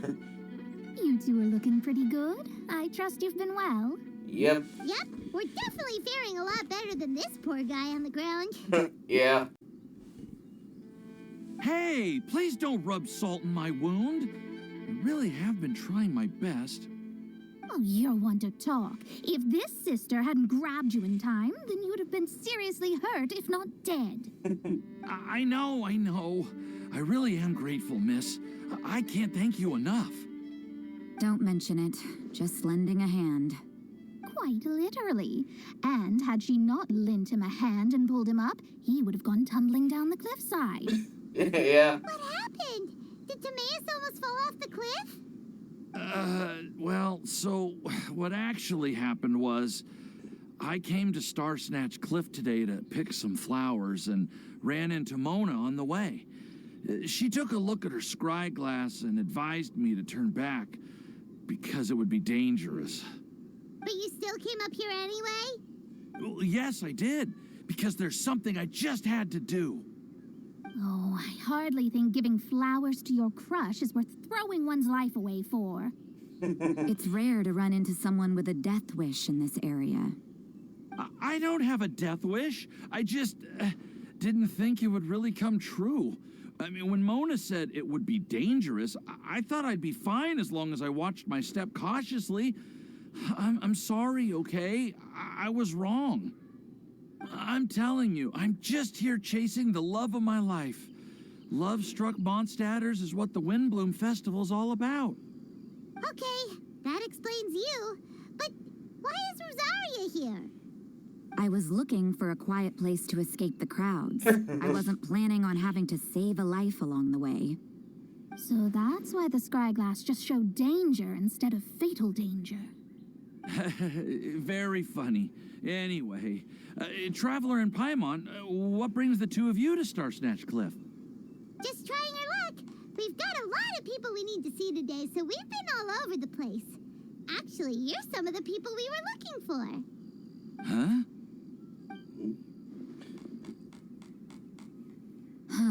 I see. So all we'll need to do is find some clues, make a note, and drop it off at the mailbox? I can't believe there's a prophecy like this, let alone that I have a part to play in it. Oh, I guess this means everyone will find out about my crush now. I came here because I wanted to give some Cecilias to the girl I love. They'll really suit her. She's...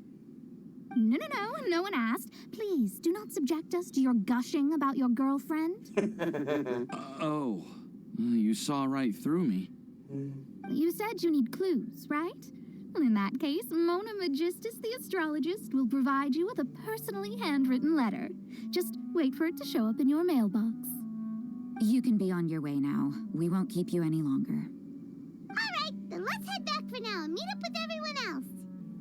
Bye for now, everyone. Tomatoes, please try to stay safe. Yeah. Will do. This is all so embarrassing. Thank you both.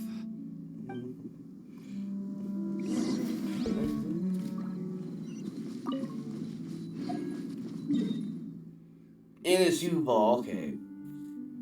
That's why I meant to say Inusuba characters.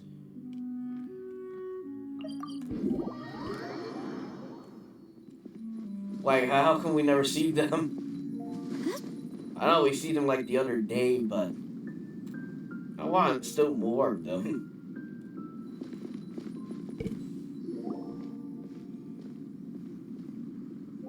We're back! Oh, but it looks like you two beat us.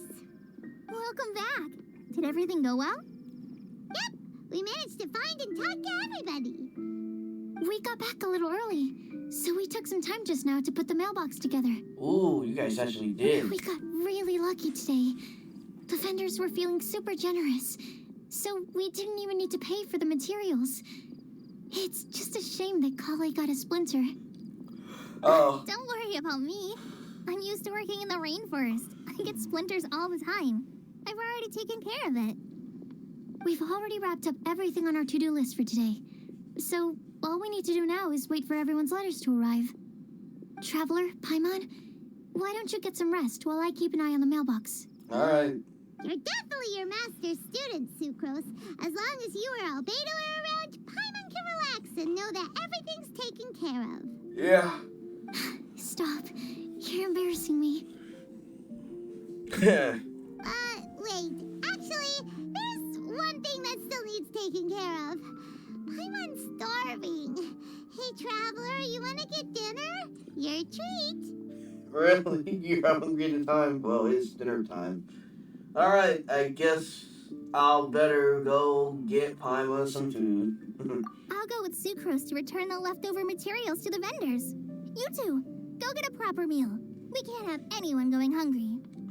Yeah, now would be a good time for a break.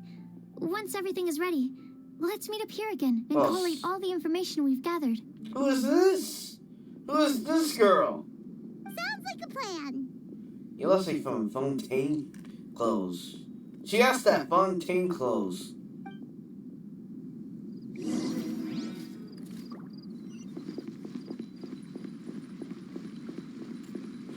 Alright, hold on. I'm about to... Wow. Recently. Paimon will have this one, and this one, ooh, and this one. Hear that? It sounds like more, more pounding out of my wallet. Yeah. You're asking too much, Paimon. Hey, Paimon's really hungry. And don't forget, Paimon's also ordering for you, too. It's not like Paimon's gonna eat everything by herself. Yeah, right. I don't believe you. The two of you stuff your face. Ooh, Paimon is super full. Okay. Is everything packed up and ready? What do you think about meeting up at 5 to go to my house? Yes, everything's ready. I've packed some great wine and smoked ham. Oh, your parents will love it. Ham? Look, we've known each other for quite some time now. Don't you think it's been long enough for you to remember that we only eat bacon in my house?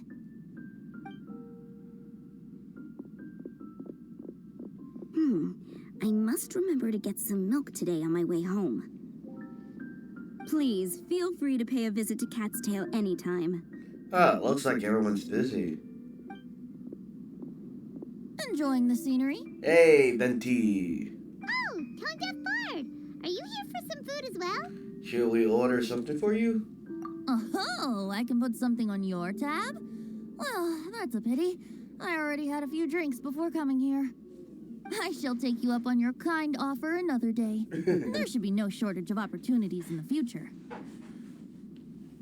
Anywho, you should be getting ready to thank me.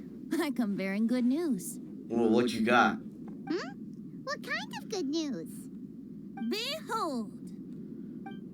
It looks like a paper with simple map and something like a installation on it. What is it? I think I said that wrong. It's what you need the most right now. The answer to the prophetic puzzle. Oh, okay. Simply head to the location marked on the map and you'll find the lantern you've been looking for. However, if I were you, I wouldn't just go and reveal the secret right away. As you've seen, a lot of people have been laboring hard to uncover the answer. A secret is like a well-aged brew. The aroma from the bottle is sweetest when revealed in the company of friends. I understand. Well, I think I kind of understand. Well, then it's settled. I'll leave you to your business for now. Feel free to find me for a chat again once you're done working through the prophecy. All right. Also, if you have some time, we could organize another fast-track love poem class. Oh, you're starting that up again? I sure am. Nobody else has signed up this year, though, so the duty to learn falls on you. Anyway, see you later. Venti always looks so relaxed whenever we run into him. Paimon can't help but be jealous. Excuse me, if you don't mind, could I chat with you for a moment? Oh, it's that girl. Who are you? You may call me Scarlet. Oh, never mind. Just like you, I'm a traveler visiting Mondstadt from another land. Oh, yeah. Mind if I buy you a drink?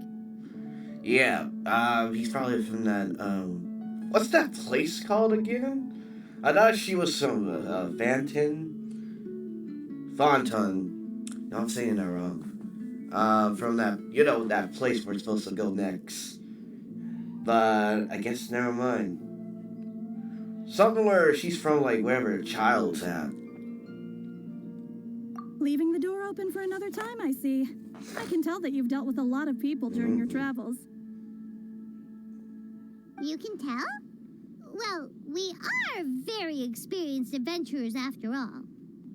I can. That's why I tried to strike up a conversation with you in the first place. I was on my way to go shopping earlier when I overheard your conversation next to the crafting bench. From what I could gather, you are trying to investigate a bizarre prophecy? Yep, bizarre is definitely the word. Don't you think it sounds just like the kind of story that would happen in Mondstadt? Anyway, that's why I wanted to ask you a favor. If and when you manage to unravel the answer to the prophecy, could you let me know what it is? Are you interested in it too? Not so much the prophecy itself, but Mondstadt as a nation. That's what I'm interested in. Is she from the Vitui? I was born in a distant land, but I have family and friends who once lived in Mondstadt for a long time. They said that it's a great place full of fairy tales and romance and recommended that I come for a visit. As it happens, someone I know has an anniversary coming up soon. So I figured this would be a good time to come here and see all the sights that she once saw. What do you think about Mondstadt so far? It certainly lives up to its name as the city of romance and freedom. We think so too. So, about the prophecy. Thank you. You're very friendly. It's been a real pleasure to meet you. I'll leave it to you then. Hope you continue to enjoy the city and have a wonderful day. I'm not really sure about her. She definitely isn't dressed like a local, huh? Where do you think her hometown could be? Child's place. Like I said it again. I don't know. What's the name of that place? I think I forgot. I know they said it somewhere. I forgot the name.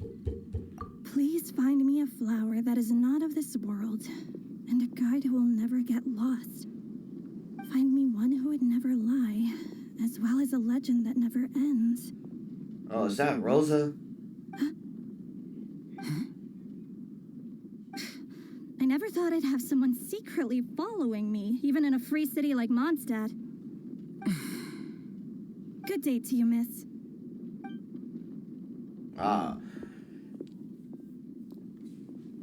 Guess she's on to something. Figure. That figures. Flower that is not of this world. Oh, they're saying that thing. Alright. Oh, hold on.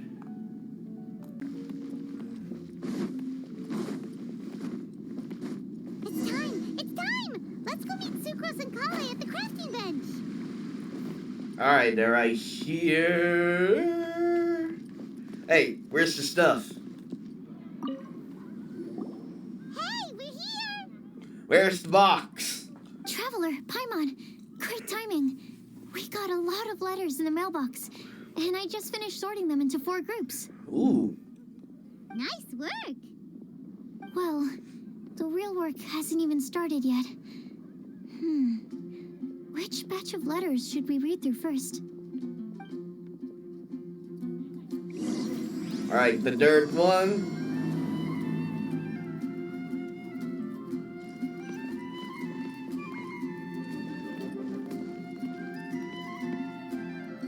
Alright. Hey, we're here! Traveler, Paimon, great timing. We got a lot of letters in the mailbox, and I just... Nice work! Well, the real work hasn't even started yet. Oh, okay. I wonder why. Okay. I thought I chose it. Okay, right here. Let's read it. Okay. Read the letter about the flower. Okay, let me see. Dinaries.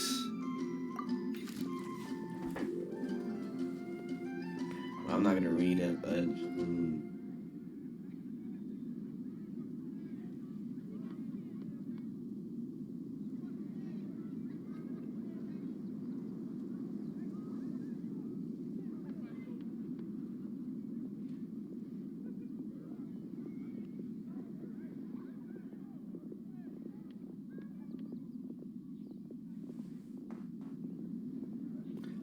For real? Dang.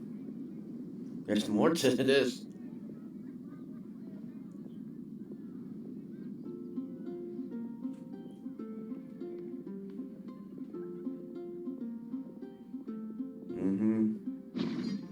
Okay, now Dano.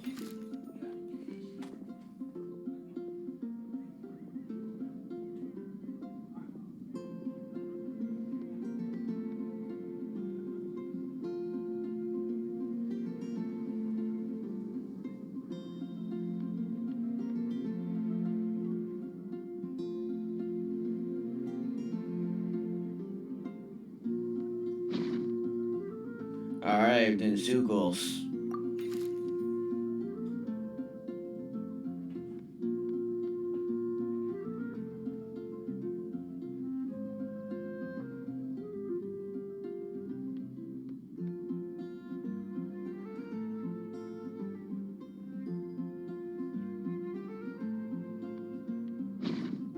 Okay, that's Sucrose. Let's read the other letters. This might take a while. Okay, Moda. Well, okay, this is simple.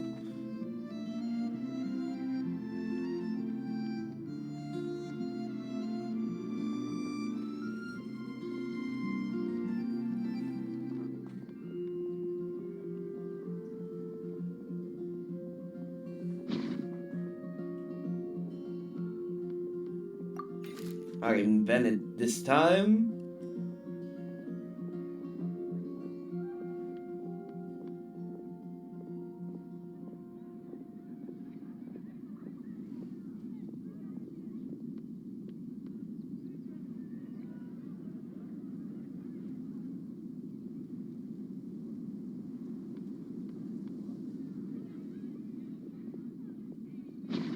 This is sad that Fischl's not here.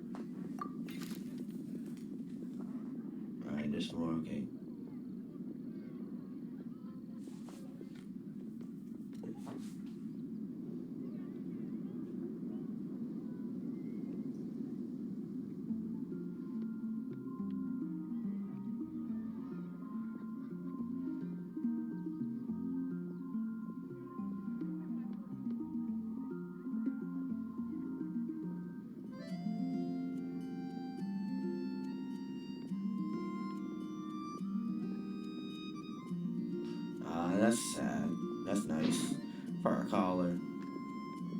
And now, Mika, right?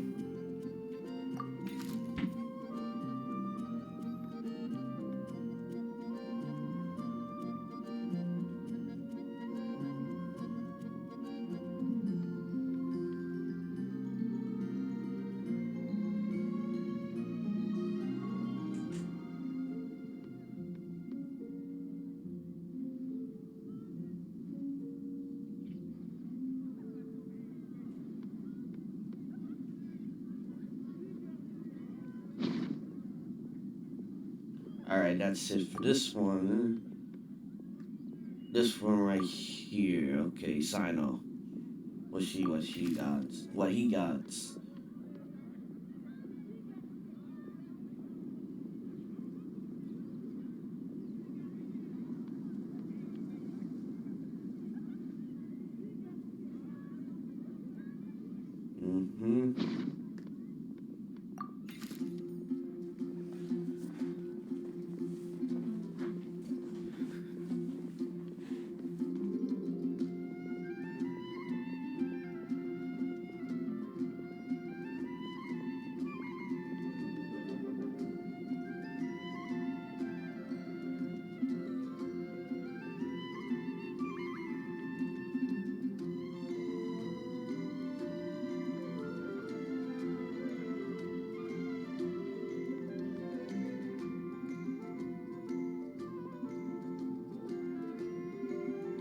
That's interesting. With the captain. Rocky.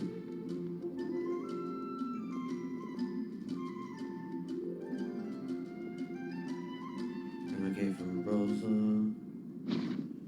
Razor, what you got?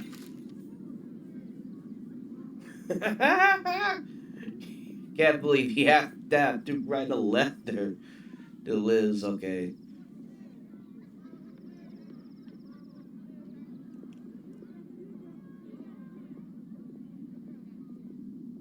Okay, that's nice for Razor. Alright. What is okay? The last one. Okay, Liz. Alright, tell me, Liz.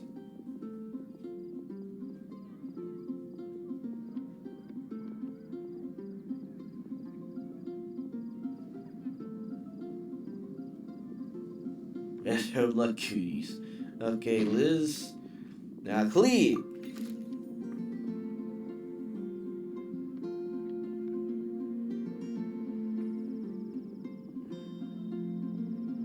Okay, that was Cleese. Now call it.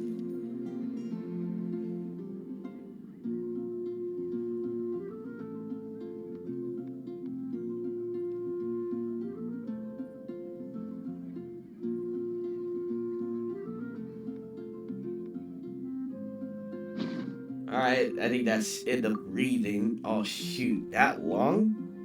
Alright, 8 minutes. Alright, I'm gonna stop reading. We're done.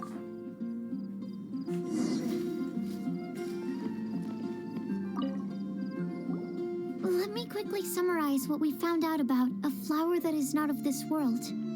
Tainari believes that on closer examination it might be logically paradoxal, while Albedo says that his answer would be better discussed at length in person. As for my answer, I think a clock in the shape of a flower would constitute one that is not of this world.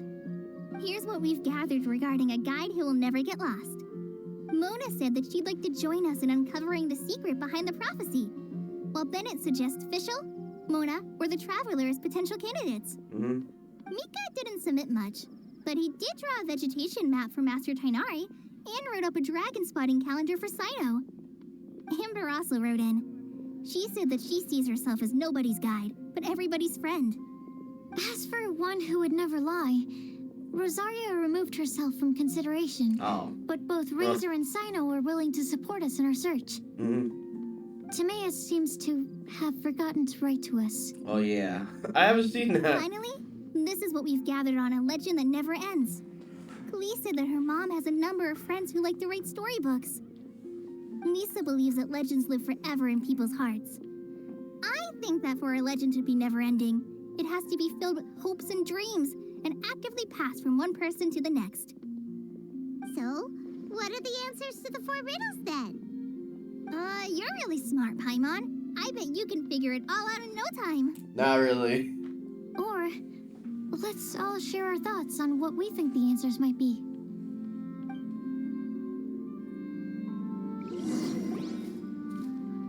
Wait! Wait for me! Oh, there he is. Oh, Timaeus, what brings you here? I'm sorry, I really am. The time just got away from me and I didn't get around to writing that letter. However, I'm happy to announce that I think I can be the one who would never lie. Huh? This is kind of sudden. Mm-hmm. Not that we don't trust you, Timaeus, but, could you elaborate a little after you catch your breath? Of course, of course. Do you still remember the time I, collaborated with a certain Miss Ying-ar? Ringing the bell. Well, basically, she helped me out a lot with my research into potion making once, and, well, we've stayed in touch through letters ever since. Wait, so Ying-ar is the girl from Liyue that Sucrose mentioned earlier? We always assumed you were hard at work every time we saw you at the crafting bench. So you've just been writing letters to Ying-ar the whole time? No, well, I mean, not all the time. I've done some work too. And anyway, our correspondence covers a lot of serious topics, like perfumes, potions, alchemy. Mm-hmm. Anyway, a few months ago, I made a vow to the heavens that I will be true to myself and never utter an insincere word until the day that I've managed to win Miss Ying-ar's heart. So, at Star Snatch Cliff, you were picking Cecilia's as a gift for Ying-ar? Well, that's right. The Cecilia flower is said to represent a once wayward heart transformed by the power of love. I couldn't think of a better flower to give than that. I know full well that Miss Ying-ar is far more knowledgeable than I in both the ways of the world and the ways of our craft, but I thought I should make the effort for once and put myself out there. All right, hold on. All right, okay. Which brings me to the subject of the last few days in the Windblume Festival. I thought it was time for me to invite Miss Ying-ar to Mondstadt. But yesterday, Albedo told me that Sucrose has been working hard to help another girl achieve her dream. Huh? And when I went to take a look at our roster, I saw that she'd done my remaining work for me. I feel incredibly guilty. I've been spending all of my time in my own fantasy world while everyone else has been bending over backwards to help other people. How could I ever hope to be worthy of Miss Ying-ar's love if I'm so selfish? Oh, Timaeus. And that's why I've decided to join you. But then what about Ying-ar? Yeah, haven't you been planning this for over a month now? You said you were gonna invite her to Mondstadt. Well, yes, I did mention in my letters that I'd like her to visit, which is why I just sent her another gift with my hand-picked Windblooms, along with a handwritten letter. I explained that a matter of great importance has presented itself to which I must devote my full attention for the time being. As soon as it's resolved, I'll make haste to Liyue to pick her up in person. I made sure to package the gift and letter with the greatest care. All I can do now is hope that she'll understand. Point being, please know that I sincerely want to support you in this endeavor. Plus, I think I'm an honest person. As far as I recall, I don't think I've told a single lie in my life. Well, you certainly convinced Paimon with that speech. Don't worry, Timaeus. We won't let your determination go to waste. Thank you, Timaeus. Thank you, everyone. I promise to do everything I can to help. Okay, so it looks like we found our one who would never lie. Great! Let's keep it up. On to the other 3.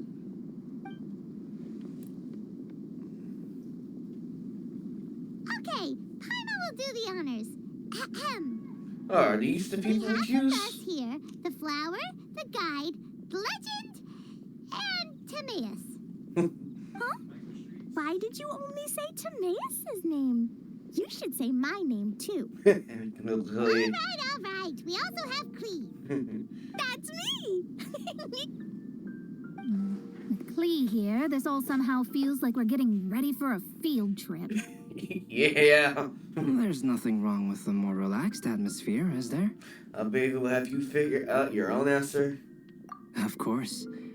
We will soon see if my hypothesis has any merit. Actually, I'm still feeling a little nervous. Me too. But weren't you all fired up just a moment ago?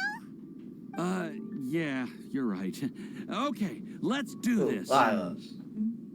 Actually, I'm a little worried too. Deep breaths. Deep breaths. I know what you're feeling. Saying anything becomes so much harder when there are so many people watching.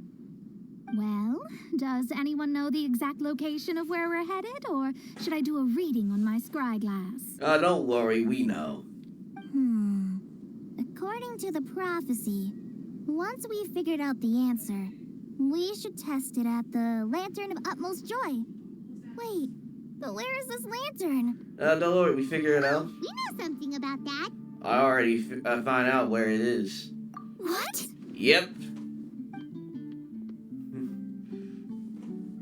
Wow, that's amazing. You really know how to do everything under the sun.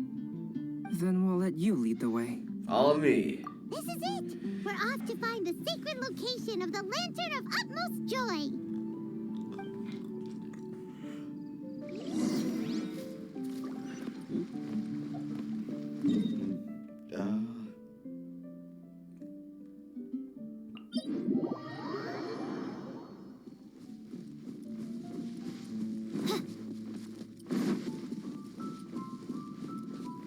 Oh, we gotta climb.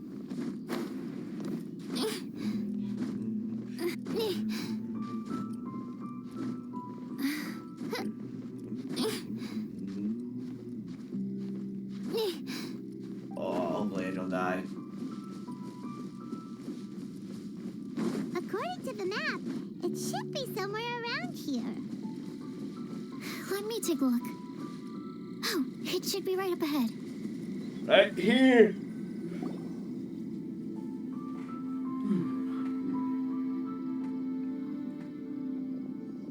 Aw, I don't see any lanterns here. Now that I think about it, the prophecy didn't say anything about what the Lantern of Utmost Joy actually looks like, right? Maybe we've overlooked something? Traveler, are you trying to figure out something else from the paper? Exactly. Hyman's reading too. Huh? It says to look like... but there's nothing above us. The wind didn't trick us, did it? I'm gonna take a look at this. Place the squirrel on the back of the pointy-eared cat, and a pious puppy will open the doors to show you the way. Huh. Paimon read the whole thing out loud, but nothing's happening. Okay, something's gonna happen. Look! The wind is blowing! Oh, I did. What a strong wind current. Well, let's ride it up and see where it leads us. Huh? We'll have to fly up there? Can someone carry me with them? Here. Alright, we're gonna have to do it. This is the first time I've ever flown like this.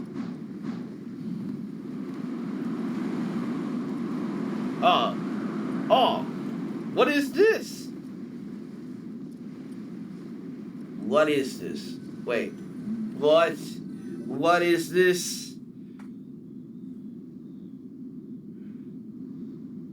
How did this little island get up here in the sky? Did somebody make it? Just to be safe, I've been jotting down our entire route here. This way, no one will get lost. Oh, good thinking, Kale. Huh. Who would have thought we'd find this kind of table here? Weird. It's almost as if someone was holding a tea party. Yeah. I never would have guessed that such a place could exist. right above Mondstadt, too. Wow, look at that pretty lantern on the table. There's even a chair for each side of the lantern, too. Yeah, that's the lantern? Dang, that looks cool. There seems to be something on the back of this chair. Let me have a closer look. Books. Take your seat, present your answers, and you shall reach enlightenment. Well, as far as instructions go, I guess that's simple enough. So we just need to do as it says, right? Wait a second. Huh? What is it, Albedo? We'd better make sure this place is safe before taking our seats. Everyone, please stay clear for a moment. Well, all our questions and doubts aside, the scenery here is pretty amazing. It'd be impossible to feel stressed here. How is everything, Albedo? Everything seems to be fine. I didn't find any traps or suspicious mechanisms. But I also couldn't find any overt destructive devices. Huh? What do you mean? Well, it seems that wrong answers won't have any catastrophic consequences. Looks like we'll have to sit on these chairs and fulfill the prophecy. Everyone, I would like to suggest that we try some risky answers on our first attempt. Let's reserve our most confident answers for the second round. That sounds kind of smart, but why? Ah, I get what he means. If we do as he says, then we may be able to figure out how the puzzle works. I see. That makes a lot of sense. Mona, is there something wrong? You're not looking too good. Oh, are you hungry? I brought some snacks. Thank you for offering, Klee, but that's not quite it. While Albedo was checking just now, I gave my scryglass a spin hoping to find some information. But there's a strange aura to this place. It's almost as if someone has been staring at me as soon as we stepped foot in here. But if nothing here has actually been physically tampered with, then no. Could that person be...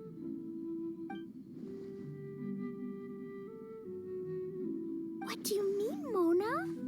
Who could it be? This is interesting. Never mind. It's not like I've got any proof.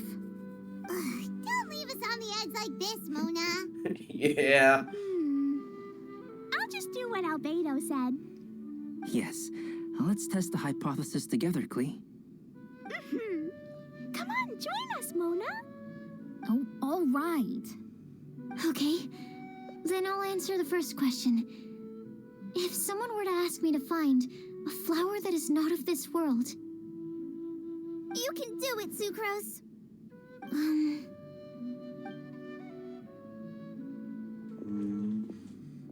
Then I would fetch a tetragenic sweet flower.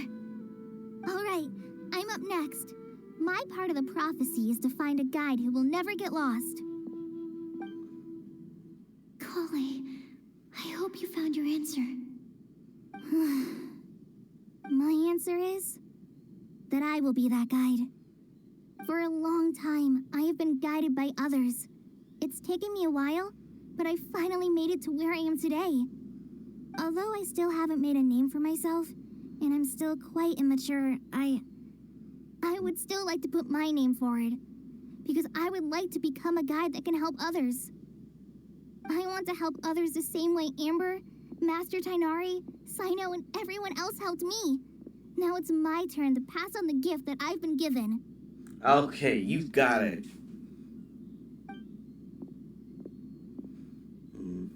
All right, it's up to me to answer the third part. I'll submit myself as one who would never lie. Although I've never really had any other virtues or talents, I'm confident that I've always been an honest person. I'd like to thank everyone, too, for giving me this opportunity to validate myself. And last but not least, I will answer the final part of the prophecy. There's no tale more befitting the title of a legend that never ends than our fates as human beings. Wait, the lantern just lit up! Oh, yeah. Whoa! All four sides of the lantern are glowing! Huh? But all we did was submit a bunch of test answers. Yeah. Kale, could I ask you to stand up for a second? Oh, alright. Oh, one of them disappeared. Oh, you just need to sit. Huh? What's going on? Why is it lighting up regardless of who's sitting in the chair? Didn't it say we have to answer all the questions correctly? It's pretty clear now, isn't it? We've just proven that there is no right answer for this prophecy. No right answer? But how could that be?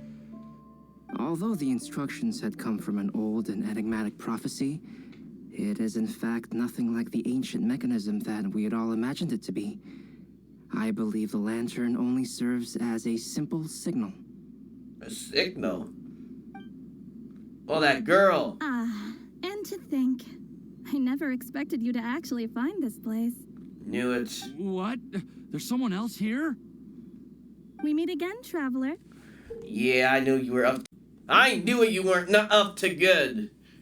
Hey, you're that Outlander we met the other day at Good Hunter. It's all thanks to you that I was able to find this place. Good thing that you were too preoccupied with the prophecy to notice someone tailing you from the shadows. Oh, is that so? Then, why do I spy yet another person following in your shadow?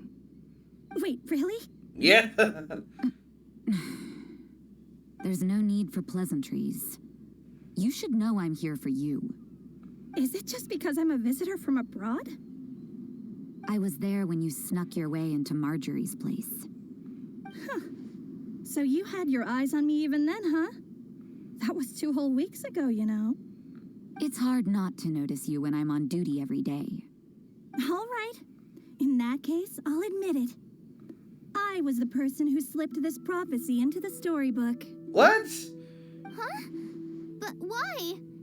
Then, does that mean this wasn't a real prophecy after all? Don't worry. Even though you probably have plenty of reservations about me, you can be sure that the prophecy is genuine. In fact, many of you here today may have heard the code name of the one who left the prophecy to me. She hailed from an ancient assembly of powerful women, each of whom used a single letter to signify themselves. Who would have guessed? It seems that power was indeed left behind by the old hag after all. Oh, so is Clee's mom behind all this? Ah, so you're B's student. It's an honor to meet you. I am Scarlet, the successor of Jay. Successor of Jay? Well, what are you talking about? It's a long story, but I'm not quite sure that I'm the best person to tell it. Since you've all spent so much time and energy trying to decipher this prophecy, you must also be very interested in the secret behind this lantern, no? The lantern has already been lit. Now then, please allow me to disturb your happy peace. Huh. Why did this little thing just light up? How strange. Someone talking? Hello? On the other side of the lantern. Can you hear me over there? Mom? Oh, that's your mother? Oh, I hear many youthful voices. Madam, I am Scarlet, the successor of Jay. Oh, since we've last gathered, Jay's successor has already become so reckless and bold. Unbelievable. Wait. Why are you talking just like the old hag? Old hag? Who would dare say that? Is that Mona? Who are you? Who dares imitate my master? And what of imitation and mimicry? It has always been a fool's errand to mimic and learn from humanity. Oh, it's Alice. I'm here too. Mom, why are you trying to talk like other people? So I see everyone's here. Well then, my warmest greetings, everyone. Okay, that's her voice. It didn't sound like that at first. Miss Alice, why would you... Well, it's been many years since this lantern last lit up. You can't blame me for thinking that one of the old friends from my youth may have decided to catch up again. Why she sounds so coy all of a sudden? Yeah. Yeah, Paimon. And if I recall correctly, we left this lantern in the care of the Animo Archon Barbados. You must be commended for uncovering an artifact entrusted to the god of wind himself. Tell me, are you sitting around my beloved tea party table? Yep. It's a really long table. Oh, so you are. I suppose this means even the Animo Archon has granted you entry to this place. Was all of this Scarlet's doing? Wait. Paimon's completely lost now. So what was this assembly you were talking about earlier? Oh, Miss Alice, would it be all right to leave the explanation of that to you? Well, you should be rewarded for making it all the way up here and activating the lantern. Now then, let me tell you a long and ancient story. Oh, we're getting a story. Ever heard of the Hexenzirkel? As the spooky name suggests, it's a secret society. Once upon a time, it even challenged the Animo Archon himself. But he replied, "Let us make music, not war, and resolve our conflicts through song." From then on, the mages would only ever convene in the woods, in the skies, or on the edges of cliffs. At these tea parties, they discussed their stories and secrets and resolved their differences, as the tea and cakes bore witness to their pledge never to fight amongst themselves. Yesterday, I snuffed out the life of my beloved. He had grown old and was extremely sick. He loved me dearly, so I took his fate in my hands and ended his pain. I'm raising a son. Of all the children I had, he's the only one left. But I suppose that still makes me a mother. My lifespan is nothing compared to yours, so I wish to leave you with my storybook. Actually, maybe you can pass it on to your children one day. Oh, this looks interesting. Let me scry. My dear sisters, we mustn't let prophecies threaten our bonds of friendship. Even the most frightening witch was once a little girl, and growing up can be so tough. Sometimes we all need to vent our troubles to the wind. Even if the nations go to war, or the sky falls down, the mages' tea parties shall forever be held around this table.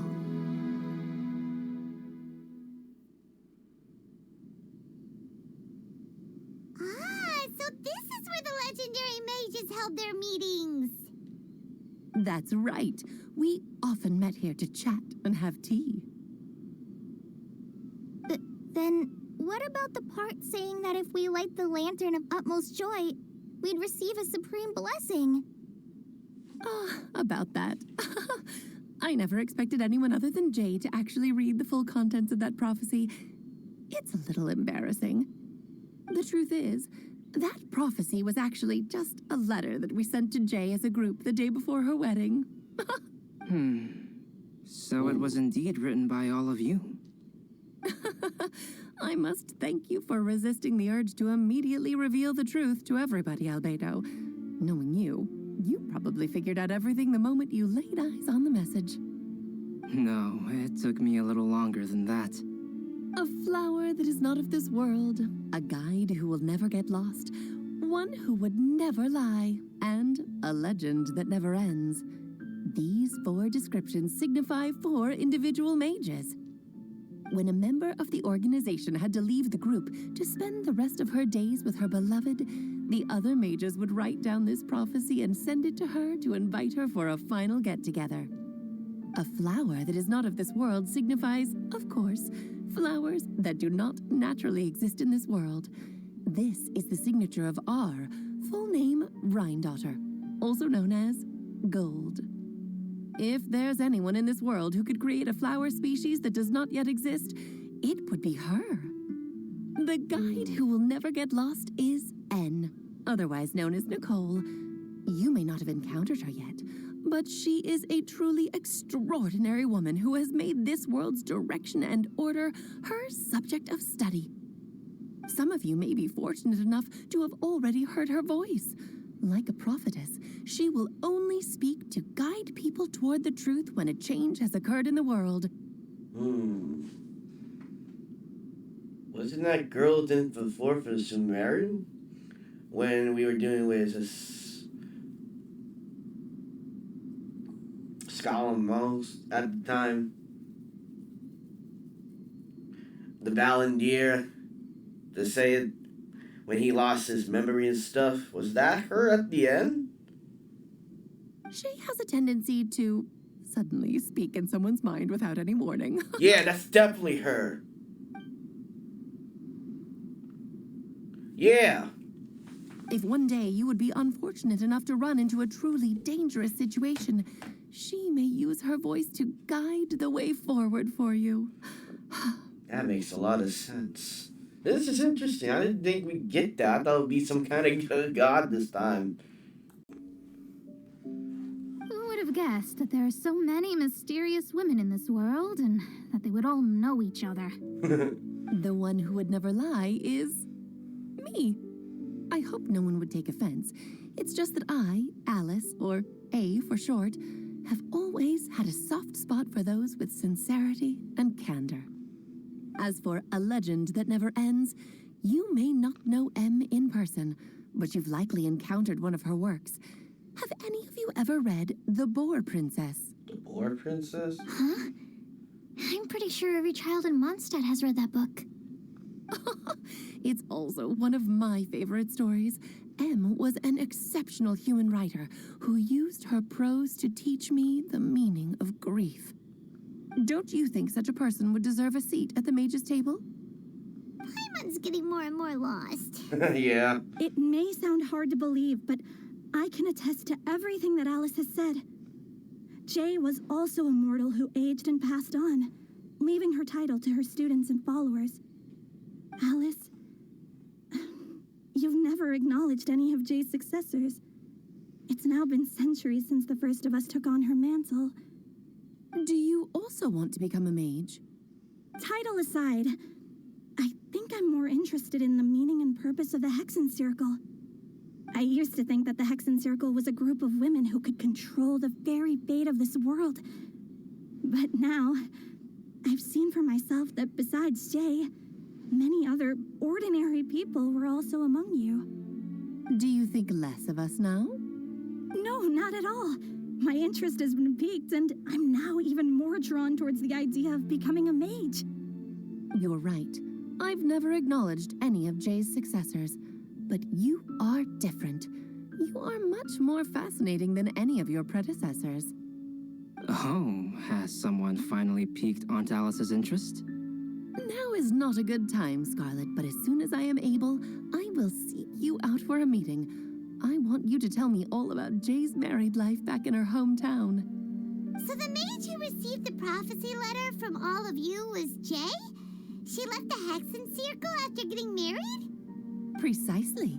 There was only one way the letter could have been interpreted. She would have known what we meant as soon as she saw the message. We were just asking one thing of her. Please come to see us again. Before you go and settle forever with your happiness, please come share some of it with your best friends and sisters. So, the Supreme Blessing actually meant... All journeys are fleeting and will eventually come to an end. What will give us the most fulfillment and happiness in the end are those who will greet us at our journey's destination. Dear child, I believe you can also understand what I am talking about. We women will always have many troubles and encounter pains and frustrations that will keep us up at night. But no matter how hard things may become, we will cross mountains and oceans to see our best friends again, regardless of how many years have passed or how far the distance may be. As long as we can be with our beloved friends, our hearts will be filled with joy. To us mages, That's what being supremely blessed is all about. Oh. I still don't get it, but I do know that all the mages are Mom's best friends. Yep. If you ask how I see it, the Hexen Circle is just a group of ladies that I spent my youth with. Anyway, I'll introduce some of the other members to you all later. I still have a few things to attend to, so this will have to do for today. Bye, Mom. Todoko says bye, too. Goodbye, darling, and farewell to all of our other friends as well. I'm sure we'll see each other again. Oh, now that I think of it, isn't it getting close to that time of year? Yes, it's Windblume again, Alice. It's also a special anniversary date. I'm sure you still remember. Yes, I do remember now. It was on this day many, many years ago that Jay tied the knot. Oh, just in time for the Festival of Love and Freedom. Everyone, please enjoy this year's Windblume Festival to the fullest. Yeah, I'm enjoying this, boy. Dang, that was a lot to take in. We got a lot of information. Alright, for the moment, everyone looking dots. Alright. Whoa. Ah, Albedo! Why didn't you tell me we'd have to glide all the way back down?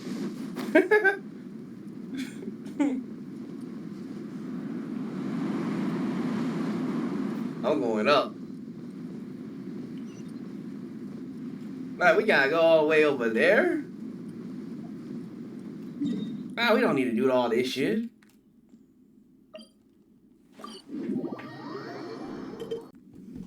Let's go. Ah.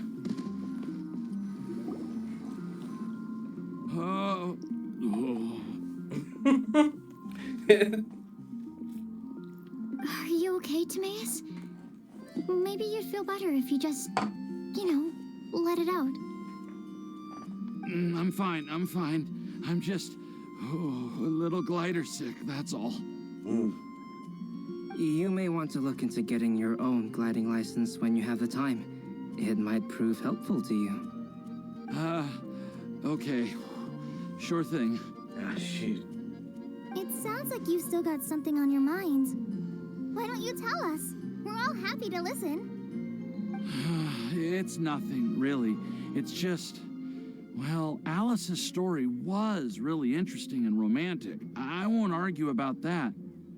But still, the whole thing wasn't quite what I was hoping for. Of course, I didn't actually expect the supreme blessing to be real, but... Don't say that. None of this was your fault, Timaeus. Honestly, it's more on me for having agreed to be the Windblume Festival Special Ambassador. Had I not asked for everyone's help... If anything, it should be my fault for finding that prophecy. Oh, no. I didn't mean to blame the two of you either. I just feel like this whole adventure didn't really end on a high note, and we also didn't really get anything out of it. But I'd say we still learned something new. Well, that aside, Timaeus, you still need to go to Liyue to apologize to Yingar, right? Do you want Kale and I to accompany you? Oh, Miss Yingar. Well, I mean, I just really don't want her to get mad at me. Now that I've come back to my senses, I really don't know what I should do. Hey, you three? You may want to look over there. Oh, that's her! Huh? Miss Yingar? Yeah, that's her. Oh, so that's Miss Yingar? I've never met her before. We did. Didn't we flirt with her the other time? That's her, and she actually came all the way to Mondstadt. I am so sorry, Miss Yingar, but how did you... I mean... Are you so happy just to see me? Well, of course I am.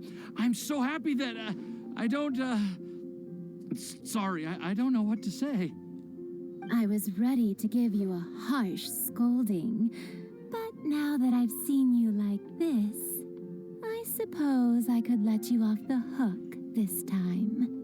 You said you couldn't come to pick me up because of a very important matter, right? Well then, of course I had to come and find you instead. Should we go see how they're doing? I would. I wouldn't. You'll get hit by a forest boar if you interrupt a couple's romantic conversation. Oh, really? We'll just leave them alone then. Yeah. They're happy. I am so glad to see Timaeus find his happiness. I have to say, I'm even more envious of you, Sucrose. You can be happy just to see others happy, and you gave me so much help without any expectations in return. Even though you said that we're very much alike, I still feel like you have a much bigger heart than I do. But if you say that, then I'd say I'm also nowhere near as brave or tenacious as you. I guess we have the same amount of positive qualities. They're just spread over different parts of our personalities. I've never visited Sumeru, or made many friends from outside of Mondstadt. I'm happy just to have met and become your friend. Maybe I'll get shy and flustered when I meet other people I don't know in the future. But that's okay too. Since we are so alike, you probably get what I'm trying to say. You just need to believe that all of your issues aren't really issues at all. But isn't it too late now for me to learn to accept myself? Well... Do you know anything about the blooming cycles of Cecilius? I may have read about that in a book before. That's a topic that my parents used to talk about back when they were still dating. Surprising, right? To think that people would talk about that while on a date. Yeah. My mom brought it up at dinner one time last month. She called my dad the most boring man she knew, and said that he even turned up late to a date once, all with a smile on her face. But she also said that learning is just another part of life. It's never too late to start something, as long as you recognize that it's something good for you to do. Why don't you give it a try, Kale? Okay, I'll try my best. They're really having a great conversation. Paimon can't even find a moment to join in. Well, isn't it great that they're getting along so well? Yeah, I feel like that's great for them to get along. I nearly forgot. This is for you. This texture. Are these seeds? Yep. I believe I mentioned my sweet flower research to you before. These are the seeds of the sweet flower cultivars that I've worked on. It's nothing too special, but they're the best cultivars that I've made. So, I really hope that you'll like them. They're super sweet and easy to grow and keep. I'm also submitting them as my Windblooms for this year. I wish that the Animo Archon could also see how lovely they are. Thank you. I'll plant them in the Avidia forest and take good care of them. Kale, please take these notes with you. I've heard that you've been working hard on your studies, so I've prepared some study materials for you at Sucrose's request. Feel free to look through them whenever you can find the time. Mondstadt's doors will always remain open to you. Thank you so much. Really. I don't know what to say. I'm just really happy. Sucrose, now's your chance. Didn't you want to collect a breath of joy? Oh, yeah. I almost forgot. Kale, can you exhale once into this test tube? I will save this breath of joy and use it in my research. Oh, really? May I? Of course. I totally forgot about that.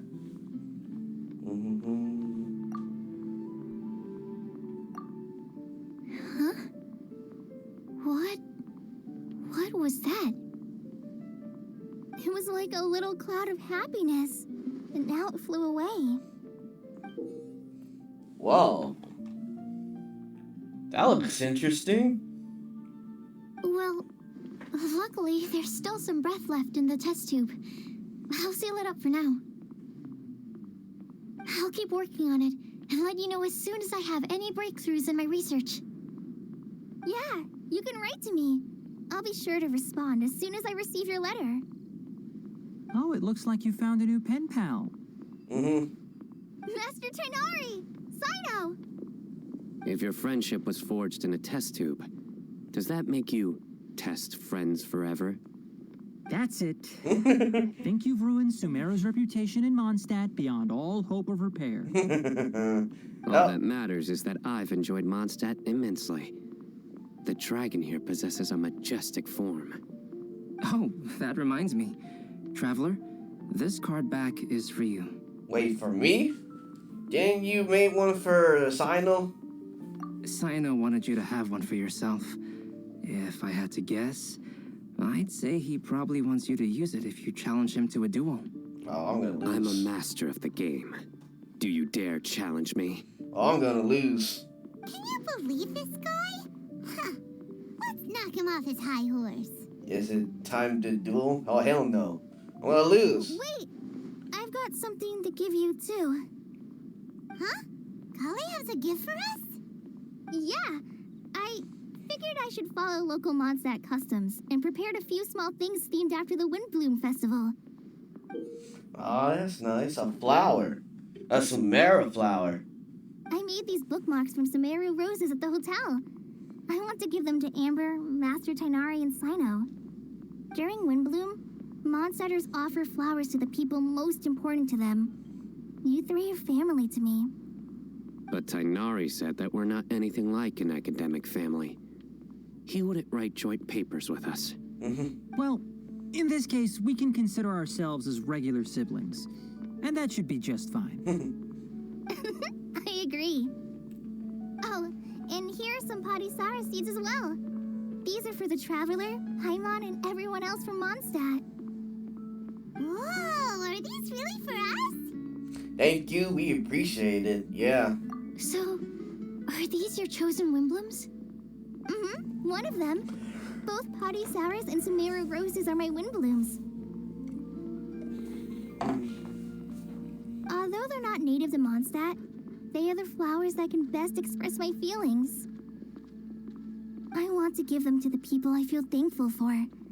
To those who I wish to accompany as we greet more seasons and future Windblooms together. The real blessing in life is when you are surrounded by people who you'd miss day and night, and who you'd want to see even if that meant crossing mountains and oceans to do so. Hey, everyone's there. I'm so happy to hear you say that.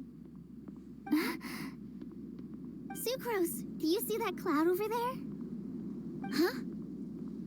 Doesn't it look just like your test tube?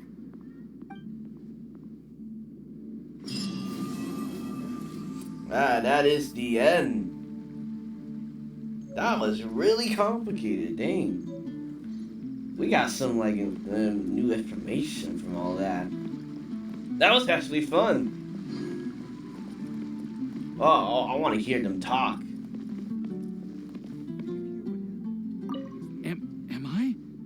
Am I dreaming? Miss Ying-ar, you really came all the way to Mondstadt to see me? Why were you willing to make the trip? I still can't believe it. Why wouldn't I want to come see you, It's not like a quick trip from Liyue to Mondstadt is completely unheard of or anything. Also, isn't it time for you to drop the miss and just call me Ying-ar? Oh, Ying-ar. Aww. This is interesting. I I think I still need some time to get used to calling you that. Look at you, already so flustered. And we're just getting started. Oh my gosh. No, I'm just overwhelmed with happiness. Thank you so much for coming to see me for Windblume.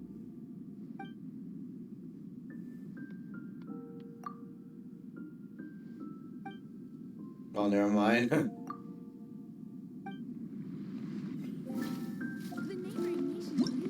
Alright, that's the end of the video. I'll see you guys again on the next video. You guys leave a like, comment down below to see what you guys think of what happened here, and follow me on my social media page. Follow me on Twitter, Twitch, and TikTok, and I'll see you guys again.